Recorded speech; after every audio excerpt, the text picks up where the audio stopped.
Some people don't break you with cruelty. They break you with kindness and call it love. If that sentence hits somewhere deep, you're not alone. In the next 3 hours, we'll explore 50 psychological traps, manipulations so gentle, so romantic, so intimate that most people never realize they've fallen into them until years have passed. And we'll begin with one of the most invisible traps of all, the pain that makes you stay. Some pain doesn't scream. It whispers. It shows up in a quiet moment when you're alone, remembering something they said that didn't sit right. It reappears in the space between affection, a cold pause after warmth, a look that withdraws just when you need it most. And yet, it doesn't push you away. It holds you closer, not with comfort, but with confusion, not with certainty, but with a subtle question. What did I do wrong? This is the kind of pain that makes you doubt yourself before you ever doubt them. It doesn't slam the door. It makes you think you closed it. It doesn't demand silence. It teaches you to withhold your voice, to keep your thoughts in check, just in case they might be too much, too needy, too inconvenient.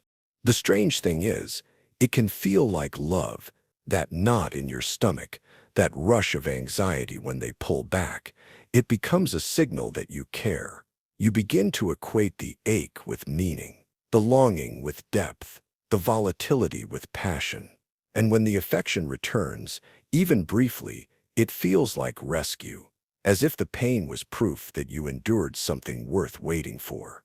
You start to frame the relationship not by how steady it is, but by how intensely it swings.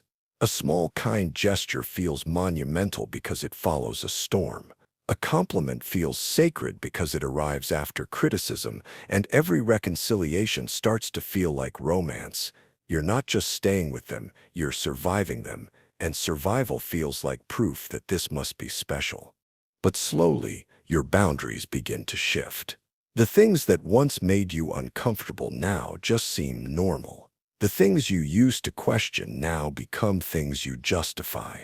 The apologies you never get become wounds you learn to cover up with self-blame. They didn't mean it. You were being sensitive. Maybe it was your fault. This is how pain becomes familiar. Not because it feels good, but because it feels expected. Because it follows a pattern that starts to define your reality. It becomes part of the emotional rhythm, rupture, repair, repeat, and you begin to fear what your life would be without that pattern. Not because it's healthy, but because it's become home. What no one tells you is how easy it is to confuse intensity for intimacy. When you're in a constant state of emotional negotiation, trying to figure out if today will be soft or sharp, warm or cold, your nervous system begins to associate instability with connection. You feel deeply bonded not because you're loved well, but because your emotions are constantly on edge, hyper-attuned to their moods, always trying to prevent the next shift. And this effort begins to look like love, the sacrifice, the patience, the willingness to forgive again and again. But when you step back, if you ever do, you might start to see the trap that what you were calling love was actually endurance. That what you thought was growth was just adaptation. Not into someone stronger, but someone more tolerant of the pain. It's not that love can't be hard. It can, but it shouldn't be hurtful, and it shouldn't require you to shrink in order to be held. Sometimes the pain that keeps you staying isn't because you love them too much. It's because somewhere along the way you forgot what love without pain even looks like. And just as you're beginning to question whether that love still holds the shape of safety, something shifts. A gesture, a word, a touch, just enough to reset the doubt and keep you orbiting the possibility of healing. The pain softens, but doesn't vanish. And once again, it feels like love returning. But is it? Maybe the better question is, if love keeps hurting you, why does it always feel like your fault? And if that question stings, what follows might sting even more, but it's a kind of sting worth sitting with. Because what comes next doesn't soothe the wound. It explains how the wound is weaponized. Love that punishes gently. Not all punishments come with shouting. Some arrive wrapped in silence, in the pause before a reply, in the way their gaze lingers just a second too long, loaded with disappointment they won't name. And because it isn't cruel on the surface, you hesitate to call it what it is. It's not abuse. They didn't yell. They didn't insult you. They just withdrew, softly and subtly, enough to make you feel like the air had changed, but not enough to accuse them of anything. This is how gentle punishment works. It's not about making you afraid. It's about making you adjust, and you will. Not because they demanded it, but because you want to feel the warmth again. You want to earn your way back to that soft tone, that easy touch, that feeling that you're okay in their eyes. At first, it might even feel like maturity, like grace. They're not reacting explosively after all. They're calm, composed. They say they just need space or need time to think. But the timing of it, always after you bring up something hard, always after you assert a boundary, that's not coincidence. It's a signal, a quiet consequence for stepping out of line. The problem is, the line keeps moving. What was once okay to question is now off limits. What once made you feel safe to express yourself now makes you hesitate. You start editing your emotions before you speak. You scan their face before you share how you feel. And slowly you begin shaping your entire self around what won't get you that quiet withdrawal. It doesn't feel like punishment exactly. It feels like emotional weather, like something you have to wait out. But deep down, a part of you knows you're being conditioned, taught not through pain, but through absence, not through confrontation, but through disconnection. And because you crave their closeness, you learn to avoid what might push them away. You stop asking questions that might upset the balance. You suppress feelings that might seem too heavy. You even start blaming yourself for the chill in the air, even when you were the one who was hurt. Over time, this kind of love rewires you. You become more careful, more accommodating, more agreeable, not out of peace, but out of fear of losing what little comfort remains. You begin to interpret affection not as a given, but as something to earn, something you must keep proving you deserve. The scariest part is, the love itself doesn't disappear. It lingers, just enough to make the punishment seem like part of the process, just enough to convince you that this is what adult relationships look like: compromise, patience, growth. But love that punishes gently isn't helping you grow. It's teaching you to shrink, not all at once, but slowly, with each unspoken rule, with each moment of withheld warmth, with each time you're made to feel that your feelings are a problem to be managed rather than a truth to be heard. This kind of punishment makes you thank them for staying, even when staying means being half seen, half heard, half held. You become grateful for the return of something that should never have been taken away in the first place. And by the time you realize how much you've changed to avoid those moments of subtle disapproval, you might also realize how hard it is to remember what your voice used to sound like when it wasn't trying to be acceptable. Just when you begin to wonder if you've lost yourself, if the person you've become is mostly a reflection of their preferences, something tender reappears. A smile, a joke, a casual affection that feels like hope. But the rules remain, unspoken, but solid. You've learned what kind of love disappears when you speak your mind, what kind of care withdraws when you assert your needs. And now, you're fluent in the language of keeping the peace. Still, part of you wonders what it might feel like to stop translating yourself, to stop managing their reactions before they even happen, to speak freely and still be loved. But the next lesson doesn't come with that freedom. Instead, it explores how kindness, real or not, can become a leash that feels like comfort, and you won't even notice it tightening. Kindness that keeps you small. There's a type of kindness that never raises its voice. It offers you help before you ask, meets your needs before you name them, and wraps you in so much comfort that it starts to feel like the world beyond. It might be too harsh, too fast, too much. It's thoughtful, it's attentive, and it makes you feel safe. But over time, that safety starts to close in. Because the kindness doesn't stop at support. It starts making decisions for you. At first, they're small. Don't worry, I'll take care of that. You don't need to deal with that right now. Let me handle it. It's easier this way. It feels like love. It feels like someone finally sees how tired you are, how much you've had to carry, and maybe for the first time, someone's stepping in to carry it for you. What you don't notice at first is that every time they do, a part of you is asked to step back. At first, it feels like rest, relief. You get used to being deferred to, accommodated, reassured, but something shifts. You begin to lose practice in making choices. Your instincts get quieter. You hesitate more. You start second-guessing whether you could handle things on your own or whether you even should. This kindness doesn't make you stronger. It makes you dependent. And not because you're weak, but because you've been taught, gently, consistently, that you don't need to stretch, don't need to risk, don't need to grow, because someone else has already figured it out for you. The hardest part is, this person might genuinely care. They might believe they're helping, that they're protecting you from stress, failure, uncertainty. But in the process, they're building a world in which your strength becomes unnecessary. And slowly, you start to believe you don't have any. Your confidence erodes without drama. No insults, no blame, no overt restrictions. Just a gradual pattern of stepping in, stepping over, and stepping ahead until you're no longer sure how to move on your own. And when you do try, when you voice an idea, make a decision, or assert your independence, their reaction doesn't feel cruel. It feels concerned, gently skeptical, as if they know you better than you know yourself, as if stepping outside their safety net is naive, risky, maybe even selfish. That's how this trap disguises itself.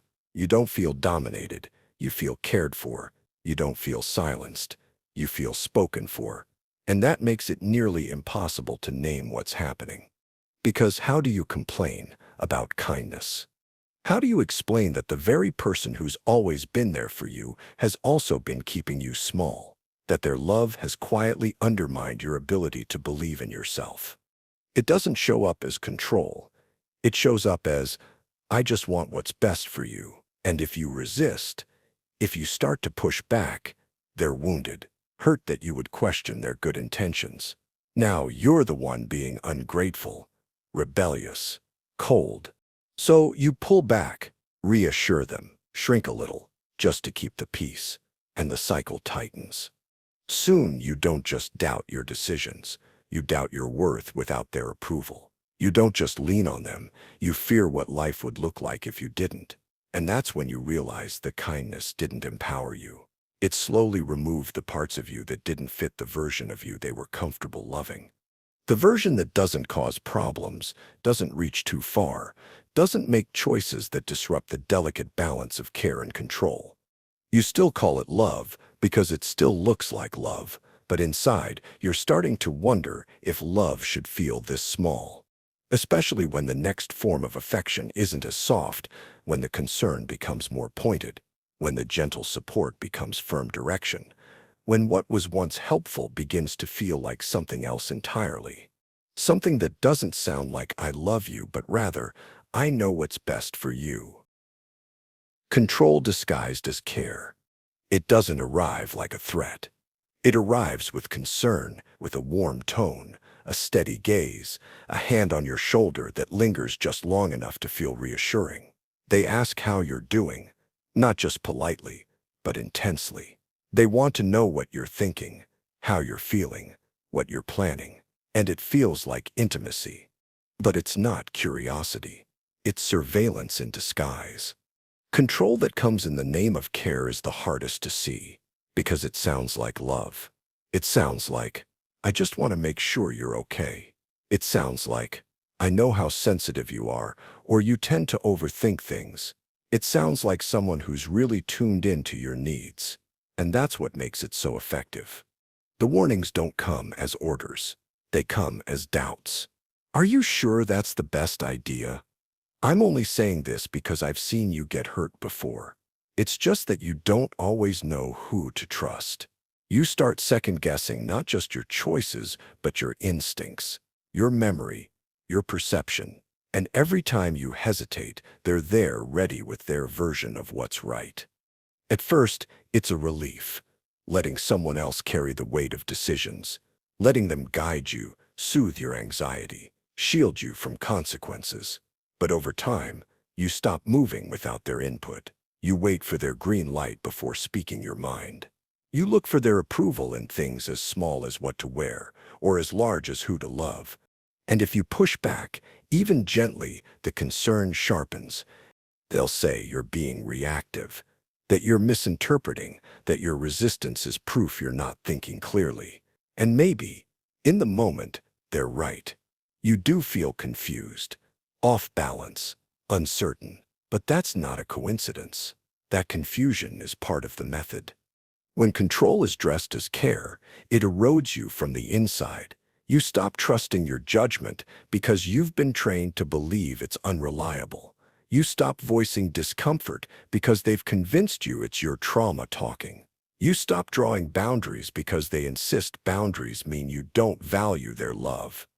And they always find a way to make their control sound virtuous. If they're monitoring you, it's only because they worry. If they're limiting your choices, it's because they want what's best. If they get angry, it's because they care too much. There's always a reason, always a justification, and you start to repeat those justifications to yourself, like little prayers, because the alternative, that someone you love is using your trust to shape you into someone more manageable, is too painful to face. Eventually, you become hyper-attuned to their moods. You anticipate their reactions before they even speak. You manage their emotions more than your own. And you tell yourself, this is what love looks like: sacrifice, attentiveness, compromise. But love that controls you isn't love. It's performance. It's containment. It's the reshaping of your identity under the guise of protection. Real care empowers you. It trusts your growth, even if that growth includes mistakes. It respects your pace, your thoughts, your voice. Control, on the other hand, pretends to protect you while slowly erasing the parts of you it finds inconvenient. And the longer it goes on, the harder it is to leave. Not because they've trapped you with cruelty, but because they've wrapped you in a version of love that always feels just safe enough, just familiar enough, just loving enough. Until one day you realize you haven't made a real choice in years. You've only been allowed to choose within the narrow lanes they approve. And your freedom, the kind that exists without explanation, without apology, has quietly atrophied. The mind finds strange comfort in that kind of enclosure, especially when the next stage is even more disorienting. Because sometimes when the mask slips and the pain becomes undeniable, they don't deny it. They apologize. And in doing so, they don't break the cycle. They reset it. The apology that resets you. The first time it happens, it feels like everything might finally change. They say the words you've been aching to hear.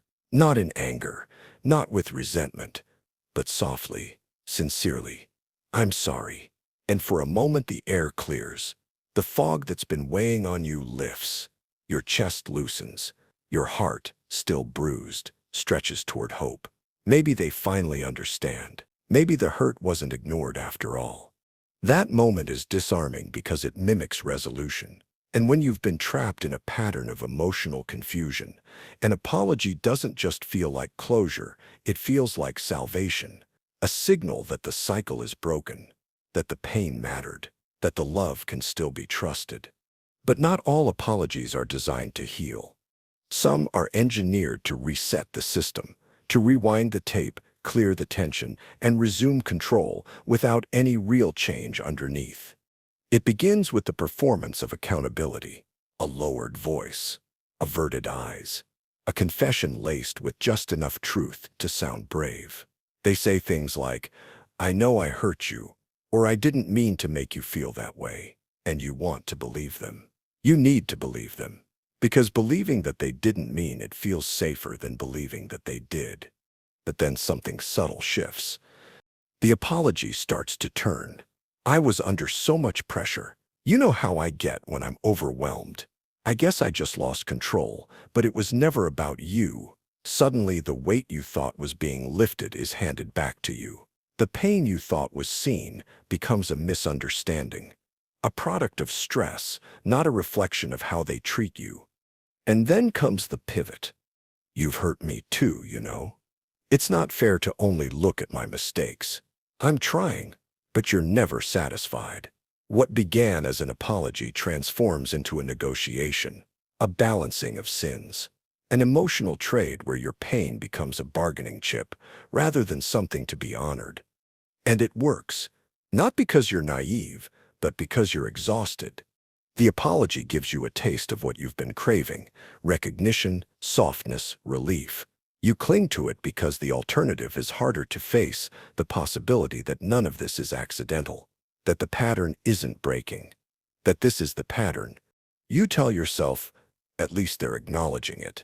At least we're talking now. This time might be different.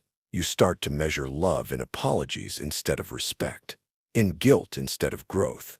And every cycle ends the same way, not with repair, but with reset. They say they'll change.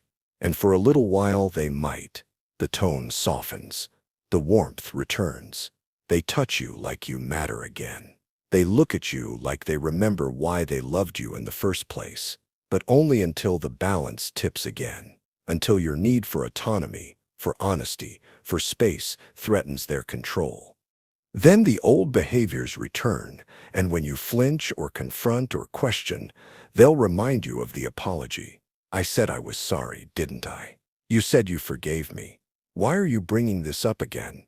And now you're not just managing your pain, you're managing the guilt of not accepting their apology well enough. This is how remorse becomes a tool, not for connection, but containment. It keeps you emotionally tethered, circling the same dynamic while convincing yourself you're moving forward. But growth doesn't come from repetition.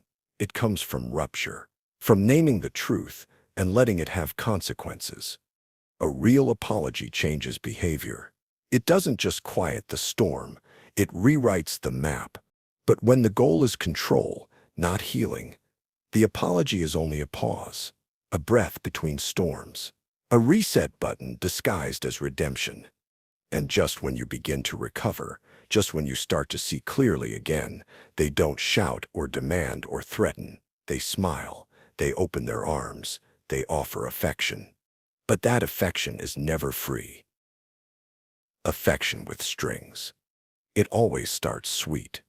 A gentle hand on your back, a warm glance across the room, a text that says, "Thinking of you," right when you're beginning to doubt if they care.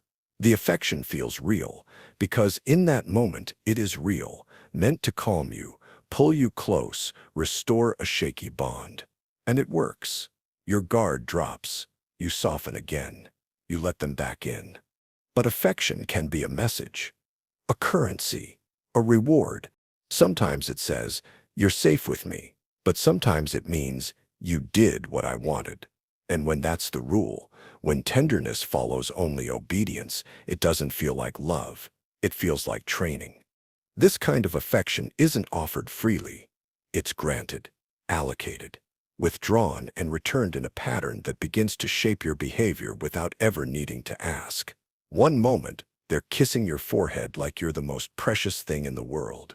The next, they're cold, unreadable, unreachable. And just when you start to speak up or step back, the warmth returns. It's not random. It's a system. You begin to track it subconsciously at first. What did you say that made them retreat? What did you not say that brought them closer? You find yourself recalibrating your emotions based on how affectionate they are. If they're sweet, maybe you're doing everything right. If they're distant, maybe you've become too much, too needy, too difficult.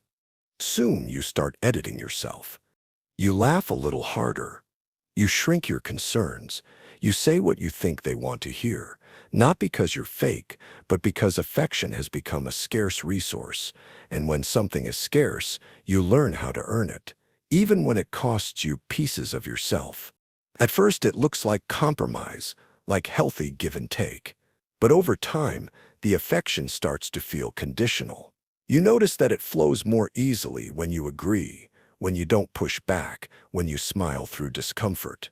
And when you don't, when you bring up a concern, when you assert a boundary, when you simply need space, it vanishes. You don't get punished, not overtly, but you feel the cold edge of absence, the silence, the pulled back body, the unanswered messages, and without a word being said, you understand love comes with conditions, not the kind that are spoken, but the kind that are felt. They won't say, "Only if you behave will I love you." That would be too obvious. Instead, they just let you experience the difference. The sharp contrast between closeness and chill, between being held and being ignored. This inconsistency keeps you off balance. It makes you strive, not because you want to manipulate, but because you're chasing something that feels real, something that used to be freely given, something that now feels just out of reach. And every time it returns, it feels like proof that they still care, that the love is still alive. But what if the affection isn't proof of love? What if it's the tool that keeps you from noticing the absence of it? Because true love doesn't pull away when you express a need. It doesn't go silent when you show hurt. It doesn't reward compliance and withhold warmth when you become inconvenient. Love doesn't teach you to earn safety. It teaches you that you already deserve it. Affection with strings creates a world where love must be performed for, where being accepted becomes a job. And the longer you stay, the more you forget what it's like to receive love that doesn't keep you guessing.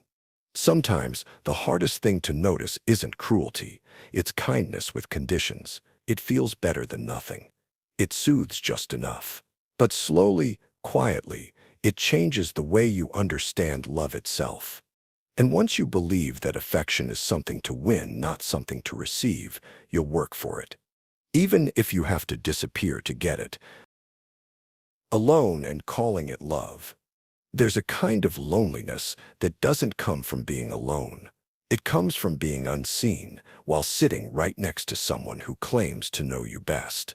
You could be lying in their arms, sharing meals, hearing the words "I love you" on repeat, and still feel like no one's really there. This is the loneliness that hides inside relationships, the kind that confuses even you. Because on the surface, everything looks fine. There are shared routines, shared photos, shared memories. From the outside, it might even look enviable, cozy, romantic, stable, but deep down, there's a growing silence. Not the peaceful kind, but the aching kind. The one that builds when your thoughts go unspoken, your feelings get dismissed, your inner world shrinks with every day that passes. You try to explain. At first gently, you say you feel distant. You say something's missing. You try to invite connection, hoping they'll step into the space with you. But instead, you're told you're too sensitive, too dramatic. You're reminded of everything they've done for you. You're asked why you can't just be happy. So you wonder if maybe you're the problem. Maybe love isn't meant to feel understood. Maybe this is what maturity looks like, learning to lower your expectations, learning to settle, to compromise, to stop needing so much. You try to convince yourself that the ache will pass, that all relationships go through this, that real love is about loyalty, not intimacy, but it doesn't pass, and it isn't about phases. It's about the slow erosion of connection when one person stops being curious about the other, when your feelings become inconvenient, when your growth becomes threatening, when your voice becomes something they manage instead of cherish. You begin to hold your breath around them, not literally, but emotionally. You become cautious about what you share. You rehearse your tone. You soften your truths. You wait for the right mood to speak honestly, only to realize it never really arrives. So you turn inward. You journal. You walk. You cry in places where they can't see you, and when you return, you paste on a smile. You ask how their day went. You pretend your silence is contentment, that your distance is peace. Because the alternative, being fully honest, feels like opening a door that can't be closed again. And still, You call it love. Because what else can you call something you've invested so much into? Love becomes the word you use to excuse the emptiness, to justify the isolation, to tell yourself that what you're experiencing is just a quieter version of connection. But love without presence isn't love. It's proximity. Being close doesn't mean being held. Being committed doesn't mean being understood. And being chosen doesn't mean being known. You can give your whole life to someone and still feel like a ghost in their story. That kind of loneliness is the hardest to name, because no one believes you're alone when you're not physically alone. Not even you. So you stay, hoping something will change, hoping they'll notice, hoping the person who once made you feel so seen will come back. And every now and then they do, just enough to keep you believing, just enough to call it love again. But there's a difference between being loved and being kept. One fills you, the other uses you as proof that everything's okay. And the more you confuse the two, the more likely you are to mistake your own invisibility for loyalty. You deserve more than to be tolerated. You deserve a love that hears you, feels you, and meets you where you are, not just where it's convenient. And sometimes, the bravest thing isn't staying to fix it. It's leaving so you can feel yourself again. Compliments that rewire you. Not all praise is innocent. Some compliments are shaped like keys, designed to open doors inside you and rearrange what's there. At first they sound kind, even generous. You're told you're wise beyond your years, that you're the only one who truly understands, that no one else could handle what you do with such grace. And you believe it, because who wouldn't want to be seen that way? But over time, you begin to notice a pattern. The compliments aren't about who you are. They're about who they need you to be. You're praised for being patient when they've tested your limits. You're admired for your strength when you've been carrying pain in silence. You're called loyal when you've given up too much to stay. The praise begins to feel like a subtle instruction, a reward for compliance, a template for the version of you they prefer. And so, without realizing, you begin to adjust. You quiet your anger because you were called peaceful. You suppress your sadness because you were called strong. You hold back your truth because you were praised for being understanding. Each compliment becomes a boundary, shaping the space you're allowed to inhabit. You start performing the version of yourself they admired, not because you're manipulative, but because you want to keep that approval, because being seen, even conditionally, feels better than being invisible. What you don't see right away is how your identity is being rewritten, not by force, but by flattery, not by control, but by suggestion. You begin to internalize the image they painted of you, not the whole you, but the parts that make their world easier. And when you deviate from that image, you feel guilty. Not because you've done something wrong, but because you've disappointed the character they created. You question yourself. You wonder if you're being selfish or overreacting, or just not living up to your potential. This is how manipulation hides in compliments. Not in the absence of validation, but in the strategic use of it, by linking praise to traits that make you more manageable, more compliant, more predictable. You're shaped through admiration, not correction, because control wrapped in affection doesn't feel like control at all. Eventually, it becomes hard to tell what parts of you are authentic and what parts are echoes of their praise.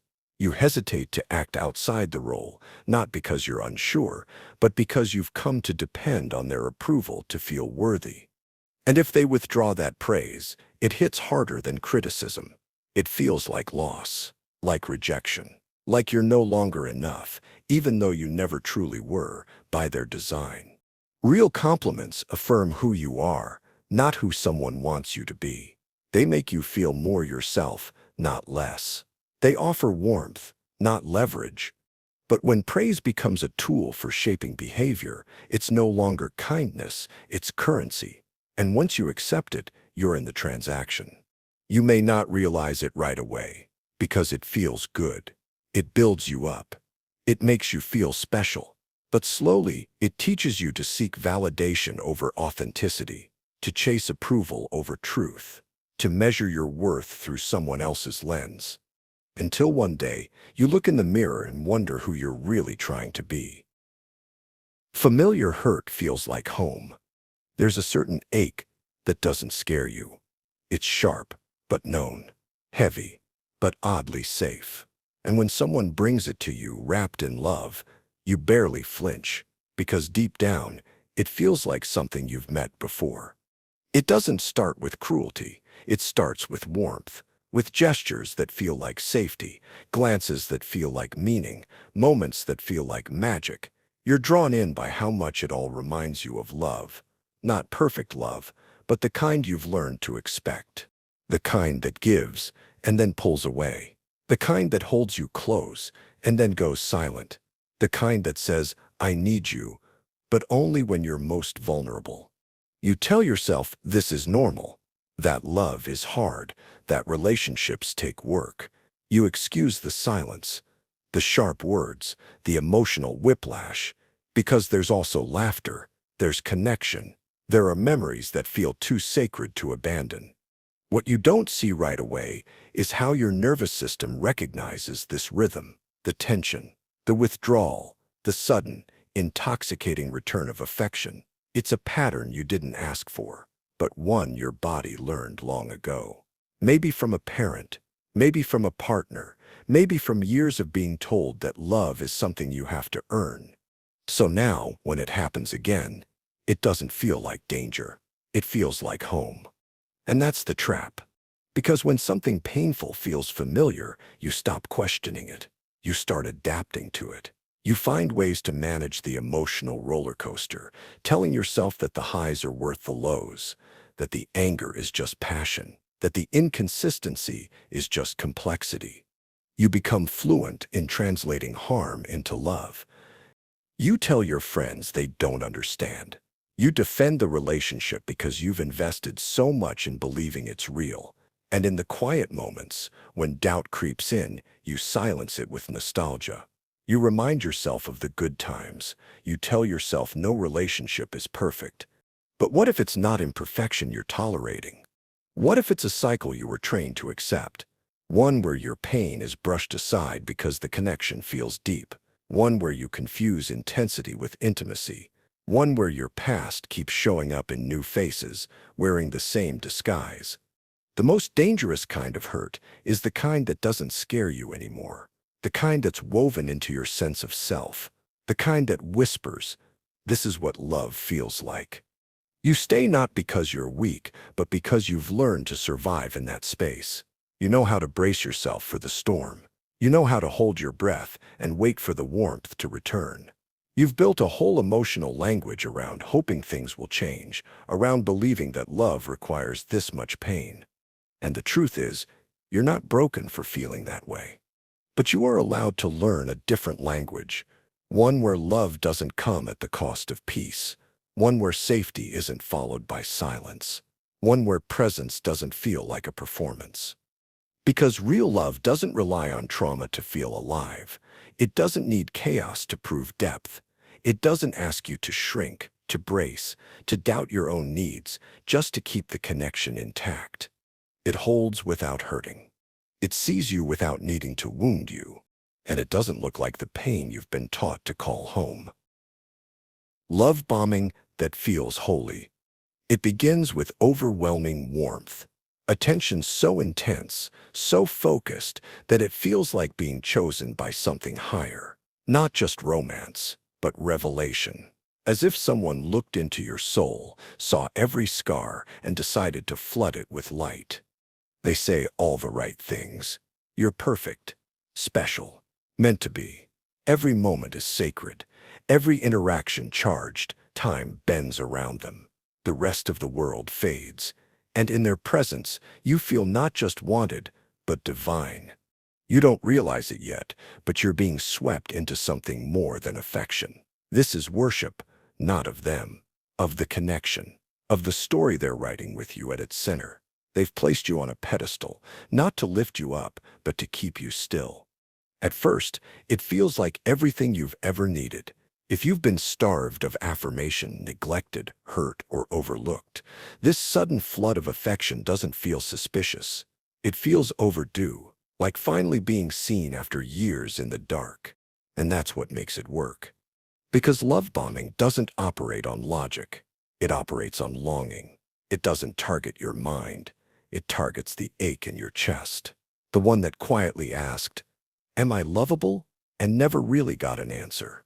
They arrive with intensity, with confessions of love too early, too fast, with gifts, gestures, promises. They mirror your dreams, your pain, your hopes. You feel understood in a way you never have before. It's intoxicating. But there's a catch. Real love doesn't need to rush. It unfolds. It breathes. Love bombing doesn't. It consumes. It moves quickly, intentionally, until you're too emotionally invested to step back and ask, "Is this real?" And when the crash comes, because it always does, you're left confused. The warmth turns cold. The attention fades. The sacred connection becomes silent, and you scramble to get it back. You wonder what changed. You blame yourself. You try harder, and just when you're about to give up, they offer another burst of affection, another divine moment, just enough to keep you believing the magic is still alive. It becomes a cycle. Affection, withdrawal, more affection. You chase the highs, endure the lows, because the love they offered at the beginning wasn't ordinary.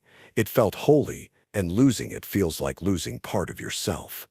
You start shaping your behavior to earn it again, saying the right things, hiding your doubts, silencing your needs. You become the version of yourself they loved the most, no matter how far that is from who you really are. And the pedestal they placed you on, it becomes a prison. You're no longer being seen, you're being idealized. And the moment you break script, express hurt, ask for space, or show your flaws, the glow dims, the holiness disappears. You're back in the shadows, punished for being real. But none of this looks like abuse. From the outside, it still looks like love. That's the trick. Because love bombing isn't violent, it's enchanting. It hides behind sweetness, behind poetry and passion. It tells you that you're finally being treated the way you always deserved, then conditions you to accept that love must be earned through obedience, silence, and self-erasure. It doesn't just make you fall in love with them. It makes you fall in love with who you are in their gaze. And that's the hardest spell to break. Not because the love was true, but because for a moment you finally believed you were enough. Manipulation by affection. There's a kind of affection that doesn't feel like control until you try to step away from it. It smiles when you obey. It hugs when you agree. It listens when you affirm. And it loves deeply and openly as long as you don't cross a line. This is how manipulation hides, not in cruelty, but in kindness. Affection becomes the reward for being the right version of yourself. The one who stays close, avoids conflict, doesn't ask too many questions. The one who smiles back, even when something doesn't feel right. You feel loved, but only under certain conditions, and you learn those conditions quickly. Because when you break them, when you say no, pull away, speak up, the warmth vanishes, the voice grows colder, the eyes look through you. Suddenly, you're not safe, you're difficult, you're distant, you've let them down. But then you apologize, or you soften your words, or you pretend it didn't bother you after all. And just like that, the love returns. Not in small amounts. In floods. They tell you they missed you, that everything's okay now, that they just needed you to understand. It feels like resolution, but it's reinforcement. You've been trained. Not with threats, but with attention. Not with punishment, but with absence. And slowly, you become fluent in their emotional cues. You sense when they're pulling away, even slightly, and you adjust. You recalibrate yourself to keep the love flowing. You anticipate needs before they're spoken. You give more than you're asked. Because affection is no longer just affection, It's a signal that you're safe. And safety becomes addictive, especially if you've known rejection. If love has always felt fragile or conditional, this kind of manipulation doesn't feel foreign. It feels familiar, even comforting. It doesn't scream. It doesn't strike. It doesn't accuse. It just withholds. And that absence feels like your fault. So you chase. You chase approval, soft touches, sweet words. You start to perform love rather than feel it. You rehearse your reactions, swallow your anger, dilute your truth. You become agreeable, pleasing, careful, not because you're weak, but because you've learned that affection can vanish at any moment, and you can't bear the silence that follows. This is what makes the manipulation so insidious. It doesn't just shape your actions. It reshapes your sense of self. You begin to equate worthiness with compliance, value with sacrifice, love with approval. And when people around you say how lucky you are, how loving, how affectionate, how committed they seem, you smile because they're not wrong. The love is real, but it's also a leash, a velvet one, decorated with praise, fastened with kindness, pulled gently but constantly. The worst part is, you don't even notice it tightening. Not until you've lost the ability to say, "This doesn't feel like love." And even if you do notice, speaking that truth means risking everything you've worked to preserve: the connection, the intimacy, the illusion that someone finally sees you and stays. So you remain quiet. You remain close. You remain good. And all the while, the person holding the leash never has to raise their voice. They just have to remind you in subtle ways that the only thing standing between you and their affection is you. Jealousy feels like passion. It starts with a look, a question, a shift in tone. Who are you texting? Why didn't you call? Why are they always around you? At first, it feels flattering. The way they care, the urgency behind their attention. The idea that someone is so drawn to you, they can't bear to share you, that their world tilts slightly when you step out of reach. They say it's because they love you, because they don't want to lose you, because they've never felt this strongly before. And part of you believes it, because jealousy, when dressed in the language of love, doesn't always feel like a warning. It feels like proof. Proof that you matter, that you're needed, that someone is willing to fight for you. You begin to interpret their suspicion as intimacy, their possessiveness as devotion. You start mistaking vigilance for romance. And they never raise their voice. Not at first. They just make small requests. Maybe don't talk to them anymore. Could you let me know where you are? I just get worried, that's all. You comply, not because you're afraid, but because you want to ease their mind. You want to prove your loyalty. You want to reassure them. But reassurance never satisfies jealousy. It only delays it. Over time, those questions grow sharper. The doubt becomes ambient. Even when you're doing nothing wrong, it feels like you're being watched through a filter, one that turns even your kindness into suspicion. And when you finally speak up, when you say it's too much, too tight, too invasive, they turn the accusation back on you. If you loved me, you wouldn't make me feel this way. If you're not hiding anything, why are you so defensive? It's not a conversation anymore. It's a test, one you can't pass unless you erase every trace of independence. So you start editing yourself. You avoid certain friends. You skip events. You check in constantly. Not because you want to, but because it's easier. Because fighting takes energy, and their disappointment cuts deeper than you expected. You tell yourself it's just a phase, that love sometimes comes with a little chaos, that it's messy, emotional, unpredictable. Isn't that what the movies say? That real love is wild, that passion burns. But deep down, something quieter stirs, a fatigue, a shrinking. You feel yourself retreating from the parts of life that used to light you up. You stop laughing as freely. You become careful with joy, because joy to them looks like distraction or betrayal. And jealousy doesn't just track where you go or who you talk to. It colonizes your inner world. You start feeling guilty for feeling good. That's how control grows, not in the absence of love, but through the distortion of it. They don't want you miserable. They want you tethered, dependent, always seeking their approval, always proving your love. Jealousy, then, isn't about fear of losing you. It's about never letting go of you. And the more you accommodate it, the more it masquerades as passion. Intensity becomes the measure of commitment. Turmoil becomes proof of depth. Until one day, you look at your reflection and see someone small, someone anxious, someone who flinches at freedom. And maybe you'll ask yourself, is this really what love feels like? But by then, the lines have blurred so thoroughly, you're no longer sure what love feels like at all. Obsession as devotion. It begins with constant attention, the texts that never stop, the long voice notes, the stream of compliments, the way they always seem to know where you are, what you're doing, what mood you're in. It's overwhelming, but it's also intoxicating. They say it's love, that they've never felt this way about anyone, that everything before you was empty, that you're the only one who makes them feel alive. And part of you lights up, because it feels good to be wanted like that, to be the center of someone's world, to be told again and again that you are their reason, their anchor, their miracle.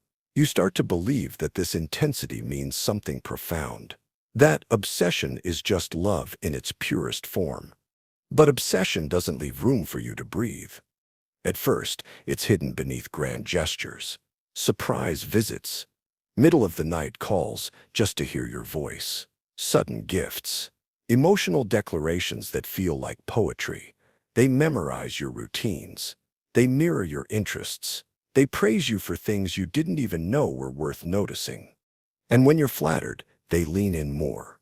They begin to fuse their identity with yours. Their happiness depends on your attention. Their moods rise and fall with your presence. If you're distant, they're devastated.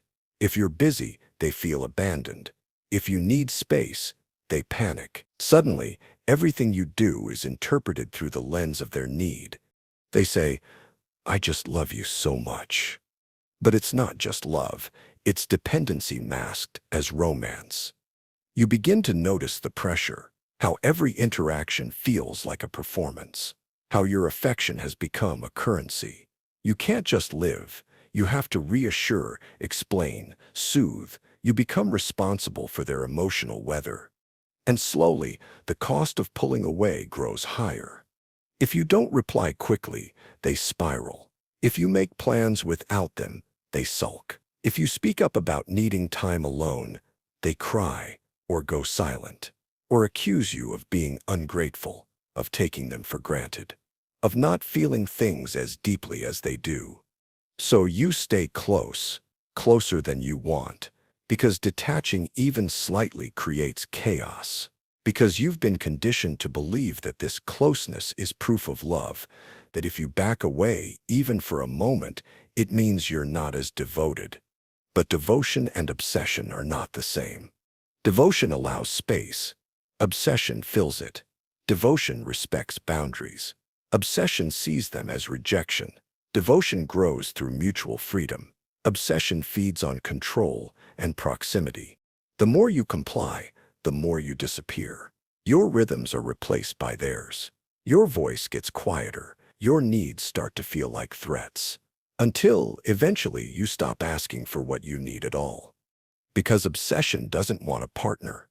It wants possession. And yet, it's framed as passion, as something beautiful, tragic maybe, but noble. The tortured artist kind of love, the burning house you're not supposed to put out. So when your stomach knots or your chest tightens or you catch yourself shrinking to fit the space they've created, you second-guess yourself. Because if someone loves you this much, how could it be wrong? But love doesn't consume, it holds. And if being loved feels like drowning, it might not be love at all. Being chosen feels special. It starts with a story, one where you're the main character in someone else's destiny. They say they've waited their whole life for someone like you, that among all the people they could have picked, they saw you, chose you, loved you when no one else did. And it's not just attraction, they insist. It's fate. They saw your soul. They recognized something others missed.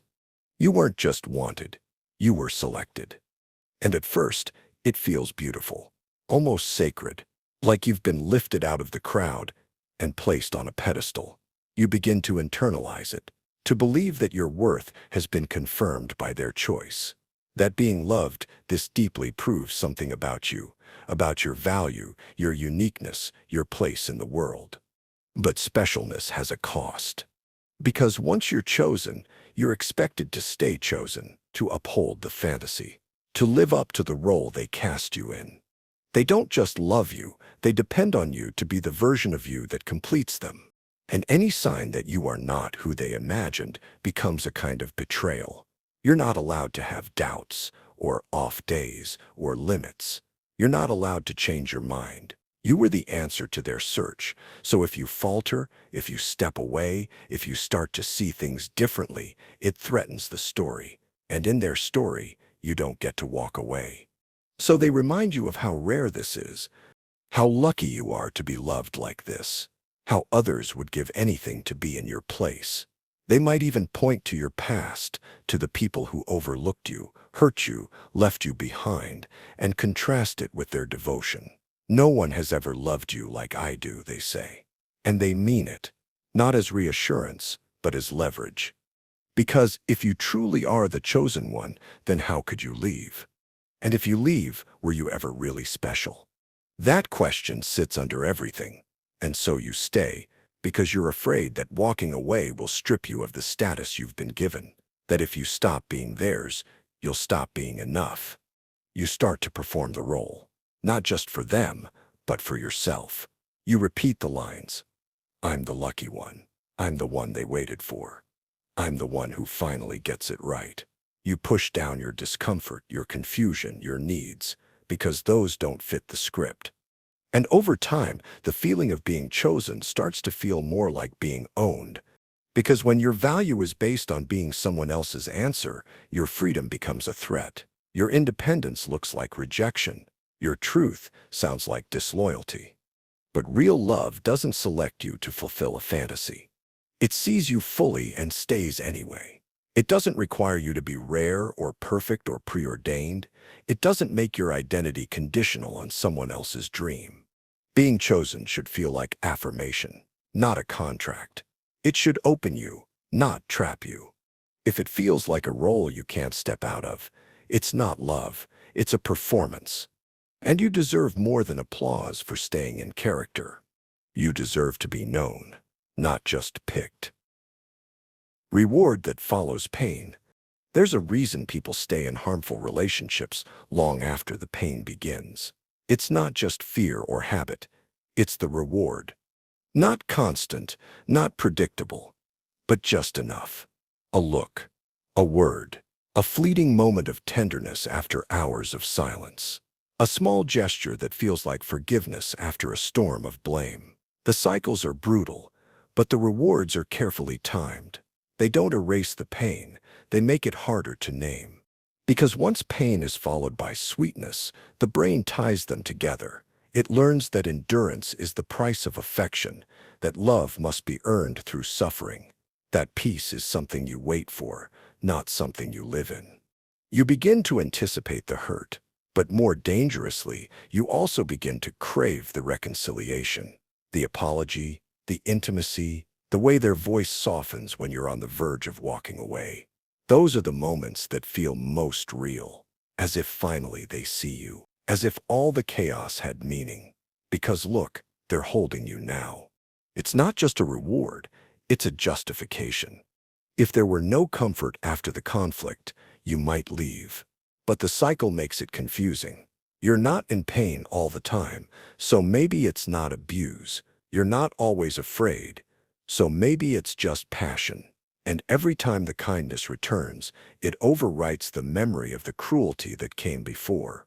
You begin to believe that you're growing stronger, that your resilience is a sign of love, that holding on through the fire means what you have must be deep. But strength isn't measured by how much pain you can take. And love shouldn't need to be proven by your ability to survive it. The reward teaches you to second-guess your instincts. It makes you doubt your memory, question your standards. Maybe you overreacted. Maybe it wasn't that bad. Maybe they just need time. Maybe you're the one who's hard to love. And with every maybe, you take another step back from yourself. What you don't see is how calculated it becomes. Not always consciously, but systemically. The hurt always comes first. The reward always follows. And in between, your sense of reality softens. The line between harm and healing begins to blur. You tell yourself it's just a rough patch, that every couple fights, that passion comes with conflict. But slowly, your baseline shifts. You start to believe that the only path to connection is through pain, that the better you endure, the more you'll be loved. And so you endure. Not because you're weak, but because you've been trained. Because the little moments of reward feel like oxygen after holding your breath. Because you've been taught that discomfort is the currency of closeness. But real love doesn't require you to hurt first. It doesn't make you beg for the good moments or question if you deserve them. It doesn't make affection a prize for your loyalty. It doesn't teach you that suffering is a test you have to pass. It simply gives gently, consistently, without making you shrink or wait or bleed to receive it. When love feels like a slot machine, pain in, affection out, it's not love, it's a trap built on timing, and the longer you stay, the more you confuse survival with connection. Because a reward after pain isn't healing. It's a leash. The smile that softens harm. They say tone matters more than words, and in certain relationships, nothing is more powerful than a smile. It diffuses tension, lowers your guard, and makes you second-guess your own discomfort, especially when it comes from the person who just hurt you. This isn't the kind of smile that says, "I'm sorry." It's not remorse or reconciliation. It's the kind that arrives too soon before apologies, before accountability. A smile that skips over the damage and acts as if nothing happened. And somehow it works. Because you've been taught to interpret kindness as goodness, gentleness as innocence. If someone looks at you with affection, how can they mean you harm? If their words come wrapped in warmth, how can their actions be cruel? It creates a dangerous dissonance. Your body remembers the sting of what was said. Your mind recalls the twist in your stomach. But then comes the grin, the soft voice, the light joke, and suddenly your instincts feel unreliable. So you doubt yourself. Maybe they didn't mean it. Maybe you're overreacting. Maybe it was just a misunderstanding. You feel embarrassed for feeling hurt, as if you failed to see the full picture. Because if they really meant to harm you, would they be smiling? But that's the trick. The smile isn't evidence of their intent. It's a tool to reshape your perception. It rewrites the moment in real time. And the more it happens, the more your nervous system learns not to trust its own alarms. It's not just manipulation. It's rewiring. Over time, you begin to associate warmth with confusion. You brace for pain even in pleasant moments. You learn that comfort often comes with a catch, and worst of all, you stop reacting. You stop defending. Because somewhere deep down you've absorbed the message, if it comes with a smile, it can't be that bad. This is how harm becomes tolerable, how it's hidden in the tone of voice, in the placement of a hand, in the casual phrasing of a cruel statement. It's how cruelty dresses itself in charm, and how victims begin to comfort their abusers, because at least they're not yelling, right? What gets lost is your ability to name what's happening. If you call it abuse, it feels too harsh. If you call it manipulation, it feels unfair. So you land somewhere in the middle. It's complicated. They didn't mean it. They're under stress. You shrink the words so they fit inside the smile. And the cycle continues. The damage isn't denied. It's disarmed. You're left holding pain that no one around you seems to see. You can't prove the harm because it wasn't loud. It wasn't explosive. It didn't leave bruises, just a heaviness. a fog, a sense that your feelings don't match the scene unfolding in front of you. But love doesn't soften harm by making you doubt it happened. It doesn't soothe you into silence. It doesn't wear a mask of tenderness to cover the scars it's caused. Real love faces harm, owns it, repairs it. It doesn't ask you to accept pain because it came with a grin. So if you find yourself flinching at a smile, replaying words that felt wrong despite the tone, or wondering why moments of affection leave you unsettled, listen to that discomfort. Because harm doesn't always scream. Sometimes it smiles. Protection that traps you. Protection is one of love's most powerful symbols. It evokes safety, commitment, care. The idea that someone would shield you from harm, physically, emotionally, socially, feels like the ultimate proof that they love you. But not all protection is about safety. Sometimes it's about control dressed in affection. It begins innocently. They want to know where you are, not because they don't trust you, they say, but because they want to make sure you're okay. They offer to handle things for you, conversations, decisions, errands, not because they doubt your ability, but because you've got so much on your plate. They tell you someone is taking advantage of you and that you shouldn't talk to them anymore.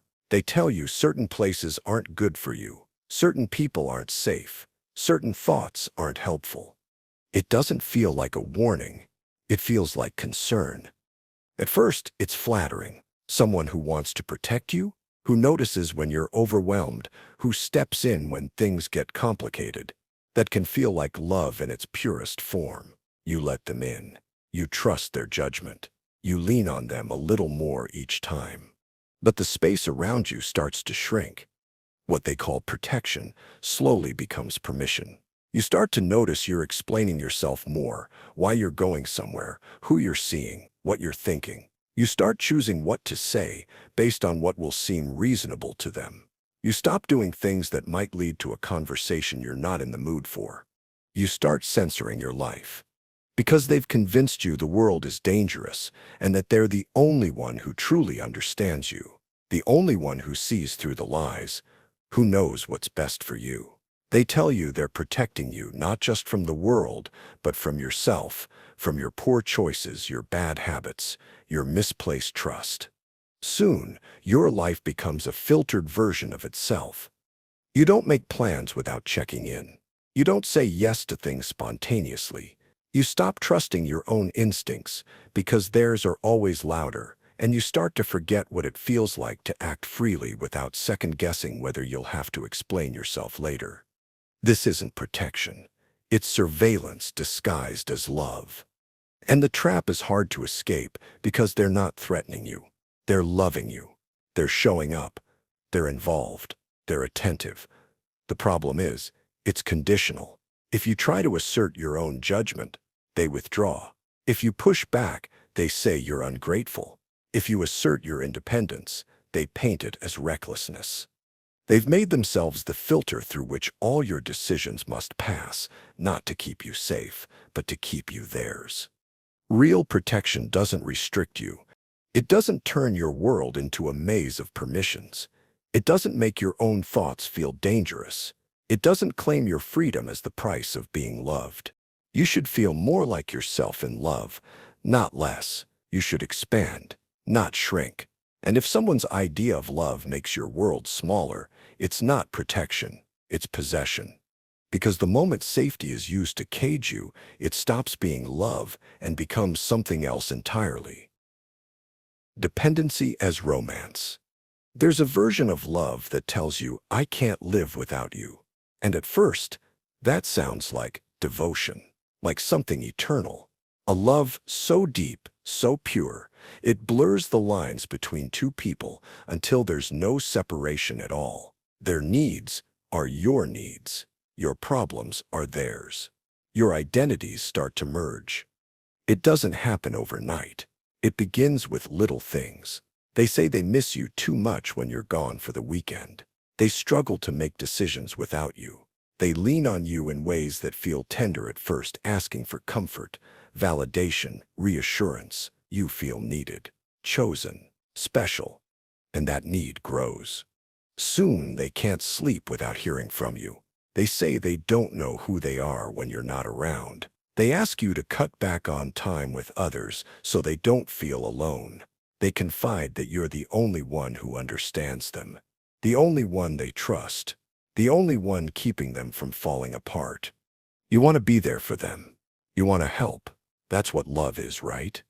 But slowly, helping becomes absorbing. Being there becomes being everything. And the more you give, the more you realize how much they've built their stability on your presence, your attention, your choices. You start adjusting your own needs to manage theirs. You stop expressing frustration because it only makes them spiral. You stop asking for space because it makes them feel abandoned. They've convinced you that their well-being is your responsibility, that their emotional survival depends on your love, and that if you withdraw, even for a moment, you're not just taking a break, you're causing them harm. This isn't devotion. It's dependency masquerading as romance. And it traps you with its sincerity, because they're not lying. They really do feel lost without you. Their fear is real. Their panic is real. The way they crumble when you say, "I need time," is real.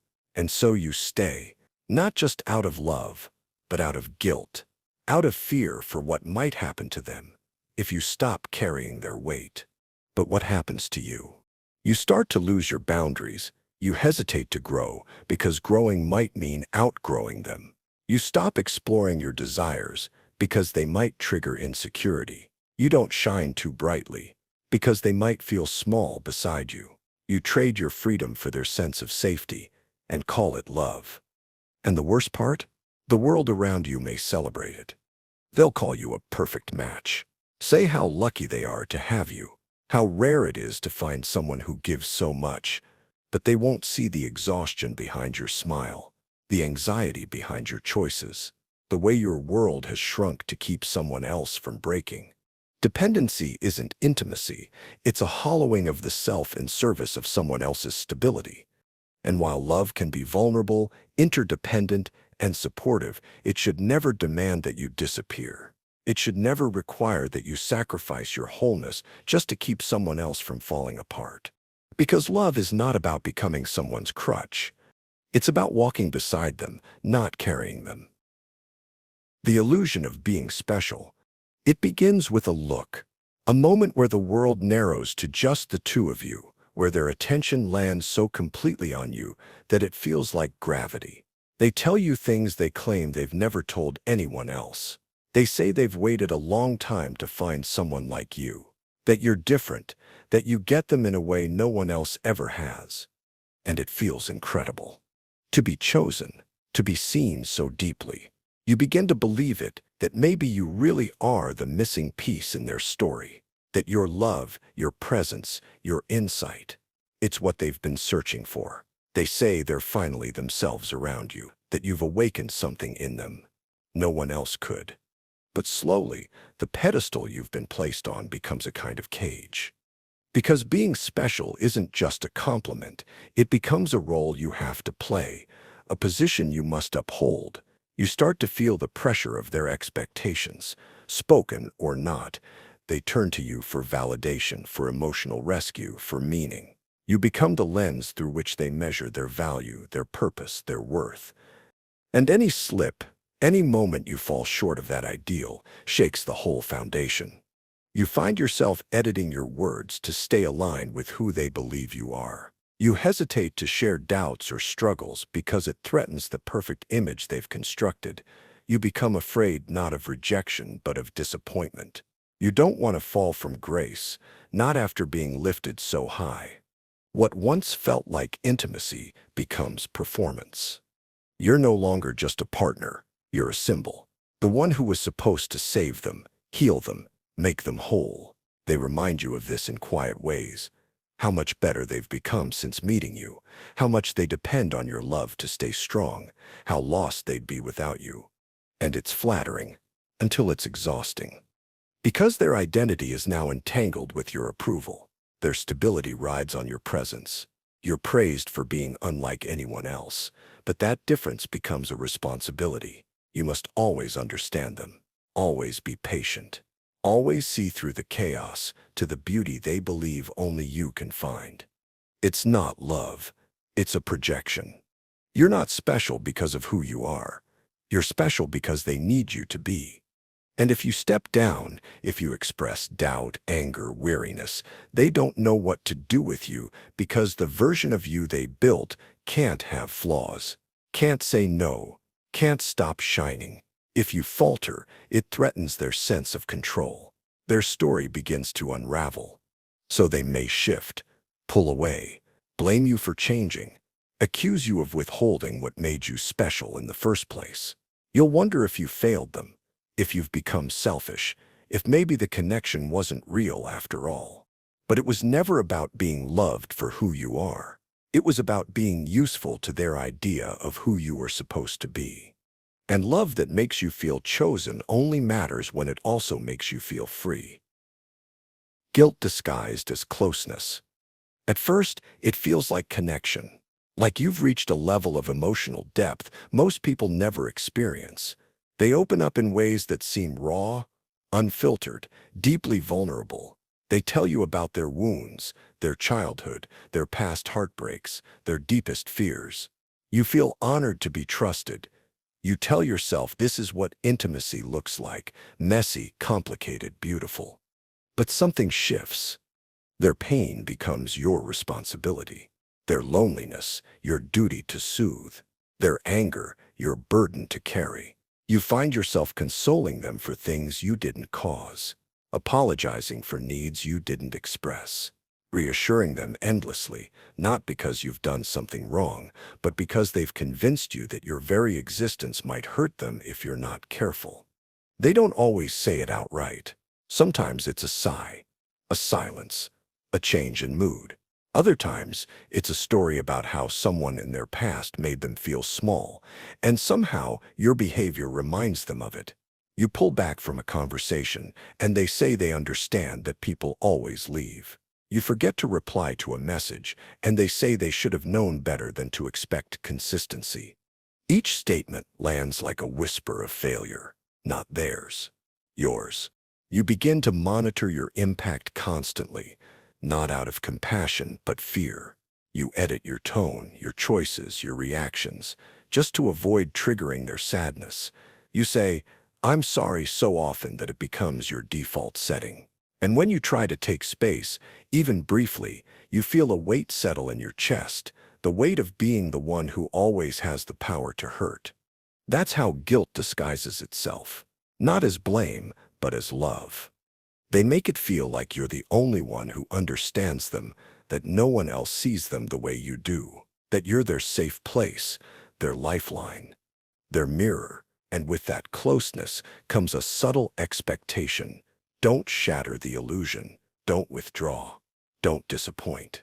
Don't become one more person who couldn't hold their pain. So you stay. Not because it's healthy, not because you feel loved, but because you feel needed. Because walking away would feel like abandonment, even if staying means abandoning parts of yourself. You lose track of what you want, what you feel, what boundaries you meant to set. Your world becomes organized around their emotional balance, and when they finally seem okay, you feel relief. Not joy, not connection, just the quiet absence of emotional landmines. Over time, you begin to shrink. Not all at once, but in small ways. You stop sharing certain thoughts. You pretend you're not upset when you are. You withhold needs because they might make things too hard. You tell yourself it's just part of love, being flexible, being there, being selfless. But deep down, you're not sure it's love at all. You've been made to believe that loving someone means never hurting them, but they've defined hurt so broadly, so delicately, that even your honesty becomes a weapon, and that makes you the villain in a story where you were just trying to be real. True closeness doesn't demand guilt to sustain it. It doesn't grow stronger through silence. It doesn't ask you to walk on eggshells while calling it connection. It makes room for all of you, even the parts that might disappoint. Calm that follows chaos. It begins with a storm, a fight that comes out of nowhere. An accusation, a silence, a night of tension so thick it feels like breathing through glass. The world narrows down to their disappointment, their pain, their rage. You feel small, confused, maybe even ashamed, though you're not entirely sure why. And then, without warning, it ends. They smile. They touch your hand. They tell you they love you, that they just got overwhelmed, that everything is okay now. The air clears. The heaviness lifts. Suddenly, you're back in the warmth again, and the contrast is so sharp it feels like bliss. You feel grateful. Not just that the fight is over, but that you still have them, that you didn't lose it all. That pattern begins to repeat. The tension always comes first. Sometimes it's loud, dramatic, a full emotional breakdown. Other times it's subtle, a withdrawal, a coldness, a criticism wrapped in charm. You're made to feel unsure, like you've stepped out of line or failed in some invisible way. You start working harder to fix it, apologizing more quickly, adjusting your tone, your timing, your truth. And just when you feel like you're unraveling, they pull you back in with softness, with affection, with the kind of comfort that feels earned. They reassure you, and for a moment, you believe everything really will be different, that the worst is behind you. But it isn't behind you. It's the mechanism. This cycle of chaos and calm doesn't exist because of poor communication or mismatched personalities. It exists because the calm wouldn't feel as powerful without the chaos. You've been trained to see peace as a reward, as a moment of grace handed down after surviving the fire. And when peace is made to feel rare, your body learns to cling to it, to chase it, even to tolerate the chaos, just to feel it again. The brain responds to this pattern the same way it responds to gambling: intermittent rewards, unpredictable reinforcement. You never know when the next moment of affection is coming, but when it does, it floods your nervous system with relief. The fight wasn't pointless. The fear wasn't final. You made it through, and that survival becomes a form of proof. Maybe this is love. But real calm doesn't arrive through contrast. It's not the prize at the end of a storm. It's the space in which love can actually grow. Predictable, grounded, trustworthy. If calm only comes after chaos, then it's not calm, it's recovery. And if recovery is the only form of rest you know, you'll keep finding yourself in relationships where you're always bleeding before you're allowed to breathe. The most dangerous part of this trap is that it trains your nervous system to bond with the person who hurts you most. The one who brings the storm is also the one who soothes it, and the more often they break the world and rebuild it, the more powerful their presence feels. It's not love, it's dependence born out of relief. And yet, it's seductive, because in that moment when they hold you after the chaos, it feels like safety, like redemption, like proof that they're trying. You don't question the pattern because you're too busy savoring the calm. The contrast has become the illusion. You tell yourself things are improving, that maybe next time the calm will last, that you've finally figured out the formula. But deep down, you're walking in circles, learning to survive pain just to feel its absence. And eventually, that becomes your definition of love. The future that never comes, it's not the present that keeps you in place. It's the promise, the dream of what this could become. You imagine a day when things settle down, when the hurt becomes rare, when the love becomes simple. They speak about it too, with words that glow in the dark, plans for next year, for vacations, for changes they'll make once things calm down, once they're ready, once you've both grown together. You cling to those words. Because the reality is hard, but the future is beautiful. This hope keeps you anchored. Not because things are good now, but because they might be one day, if you're patient, if you just hold on a little longer. They never quite say when, and that vagueness becomes its own kind of charm. They aren't avoiding commitment, you tell yourself. They're just complicated. They've been hurt. They have things to figure out, but they see a future with you. That must mean something. So you stay. Through the apologies, the backtracking, The empty promises dressed in poetry. You let them draw blueprints with no deadlines. And you start measuring love in maybes, in the best versions of what might be. You excuse the present because you're invested in the possibility. You imagine how happy you'll be when they finally heal, when they show up fully, when they treat you with the consistency you already offer them. But the future becomes a moving target, and every time you get close, it shifts just slightly. Another delay, another season of working on it, another explanation of how much they care, but how hard it is for them to show it right now. And when you question it, you're met with sincerity. They never deny your importance. They tell you you're the one, that no one else makes them feel this way, that they want a life with you. But life is complicated. You don't want to seem impatient, so you keep waiting. You keep hoping. You become fluent in rationalization. You learn to translate neglect into independence, inconsistency into emotional complexity. You tell yourself that their silence is thoughtful, that their distance is strength. You try to believe that love that hurts now is building something better for later.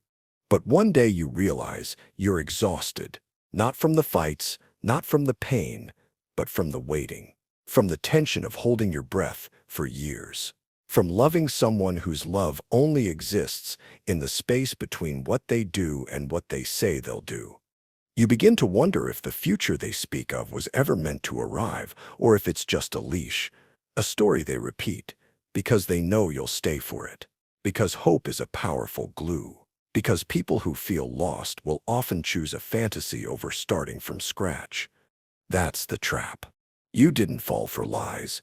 You fell for potential, for the person they could be if all the broken pieces aligned, for the relationship that could bloom if only time and patience were enough. But the truth is, potential is not a promise. And a vision of the future that never arrives is just another way of saying, not now, not yet, maybe never.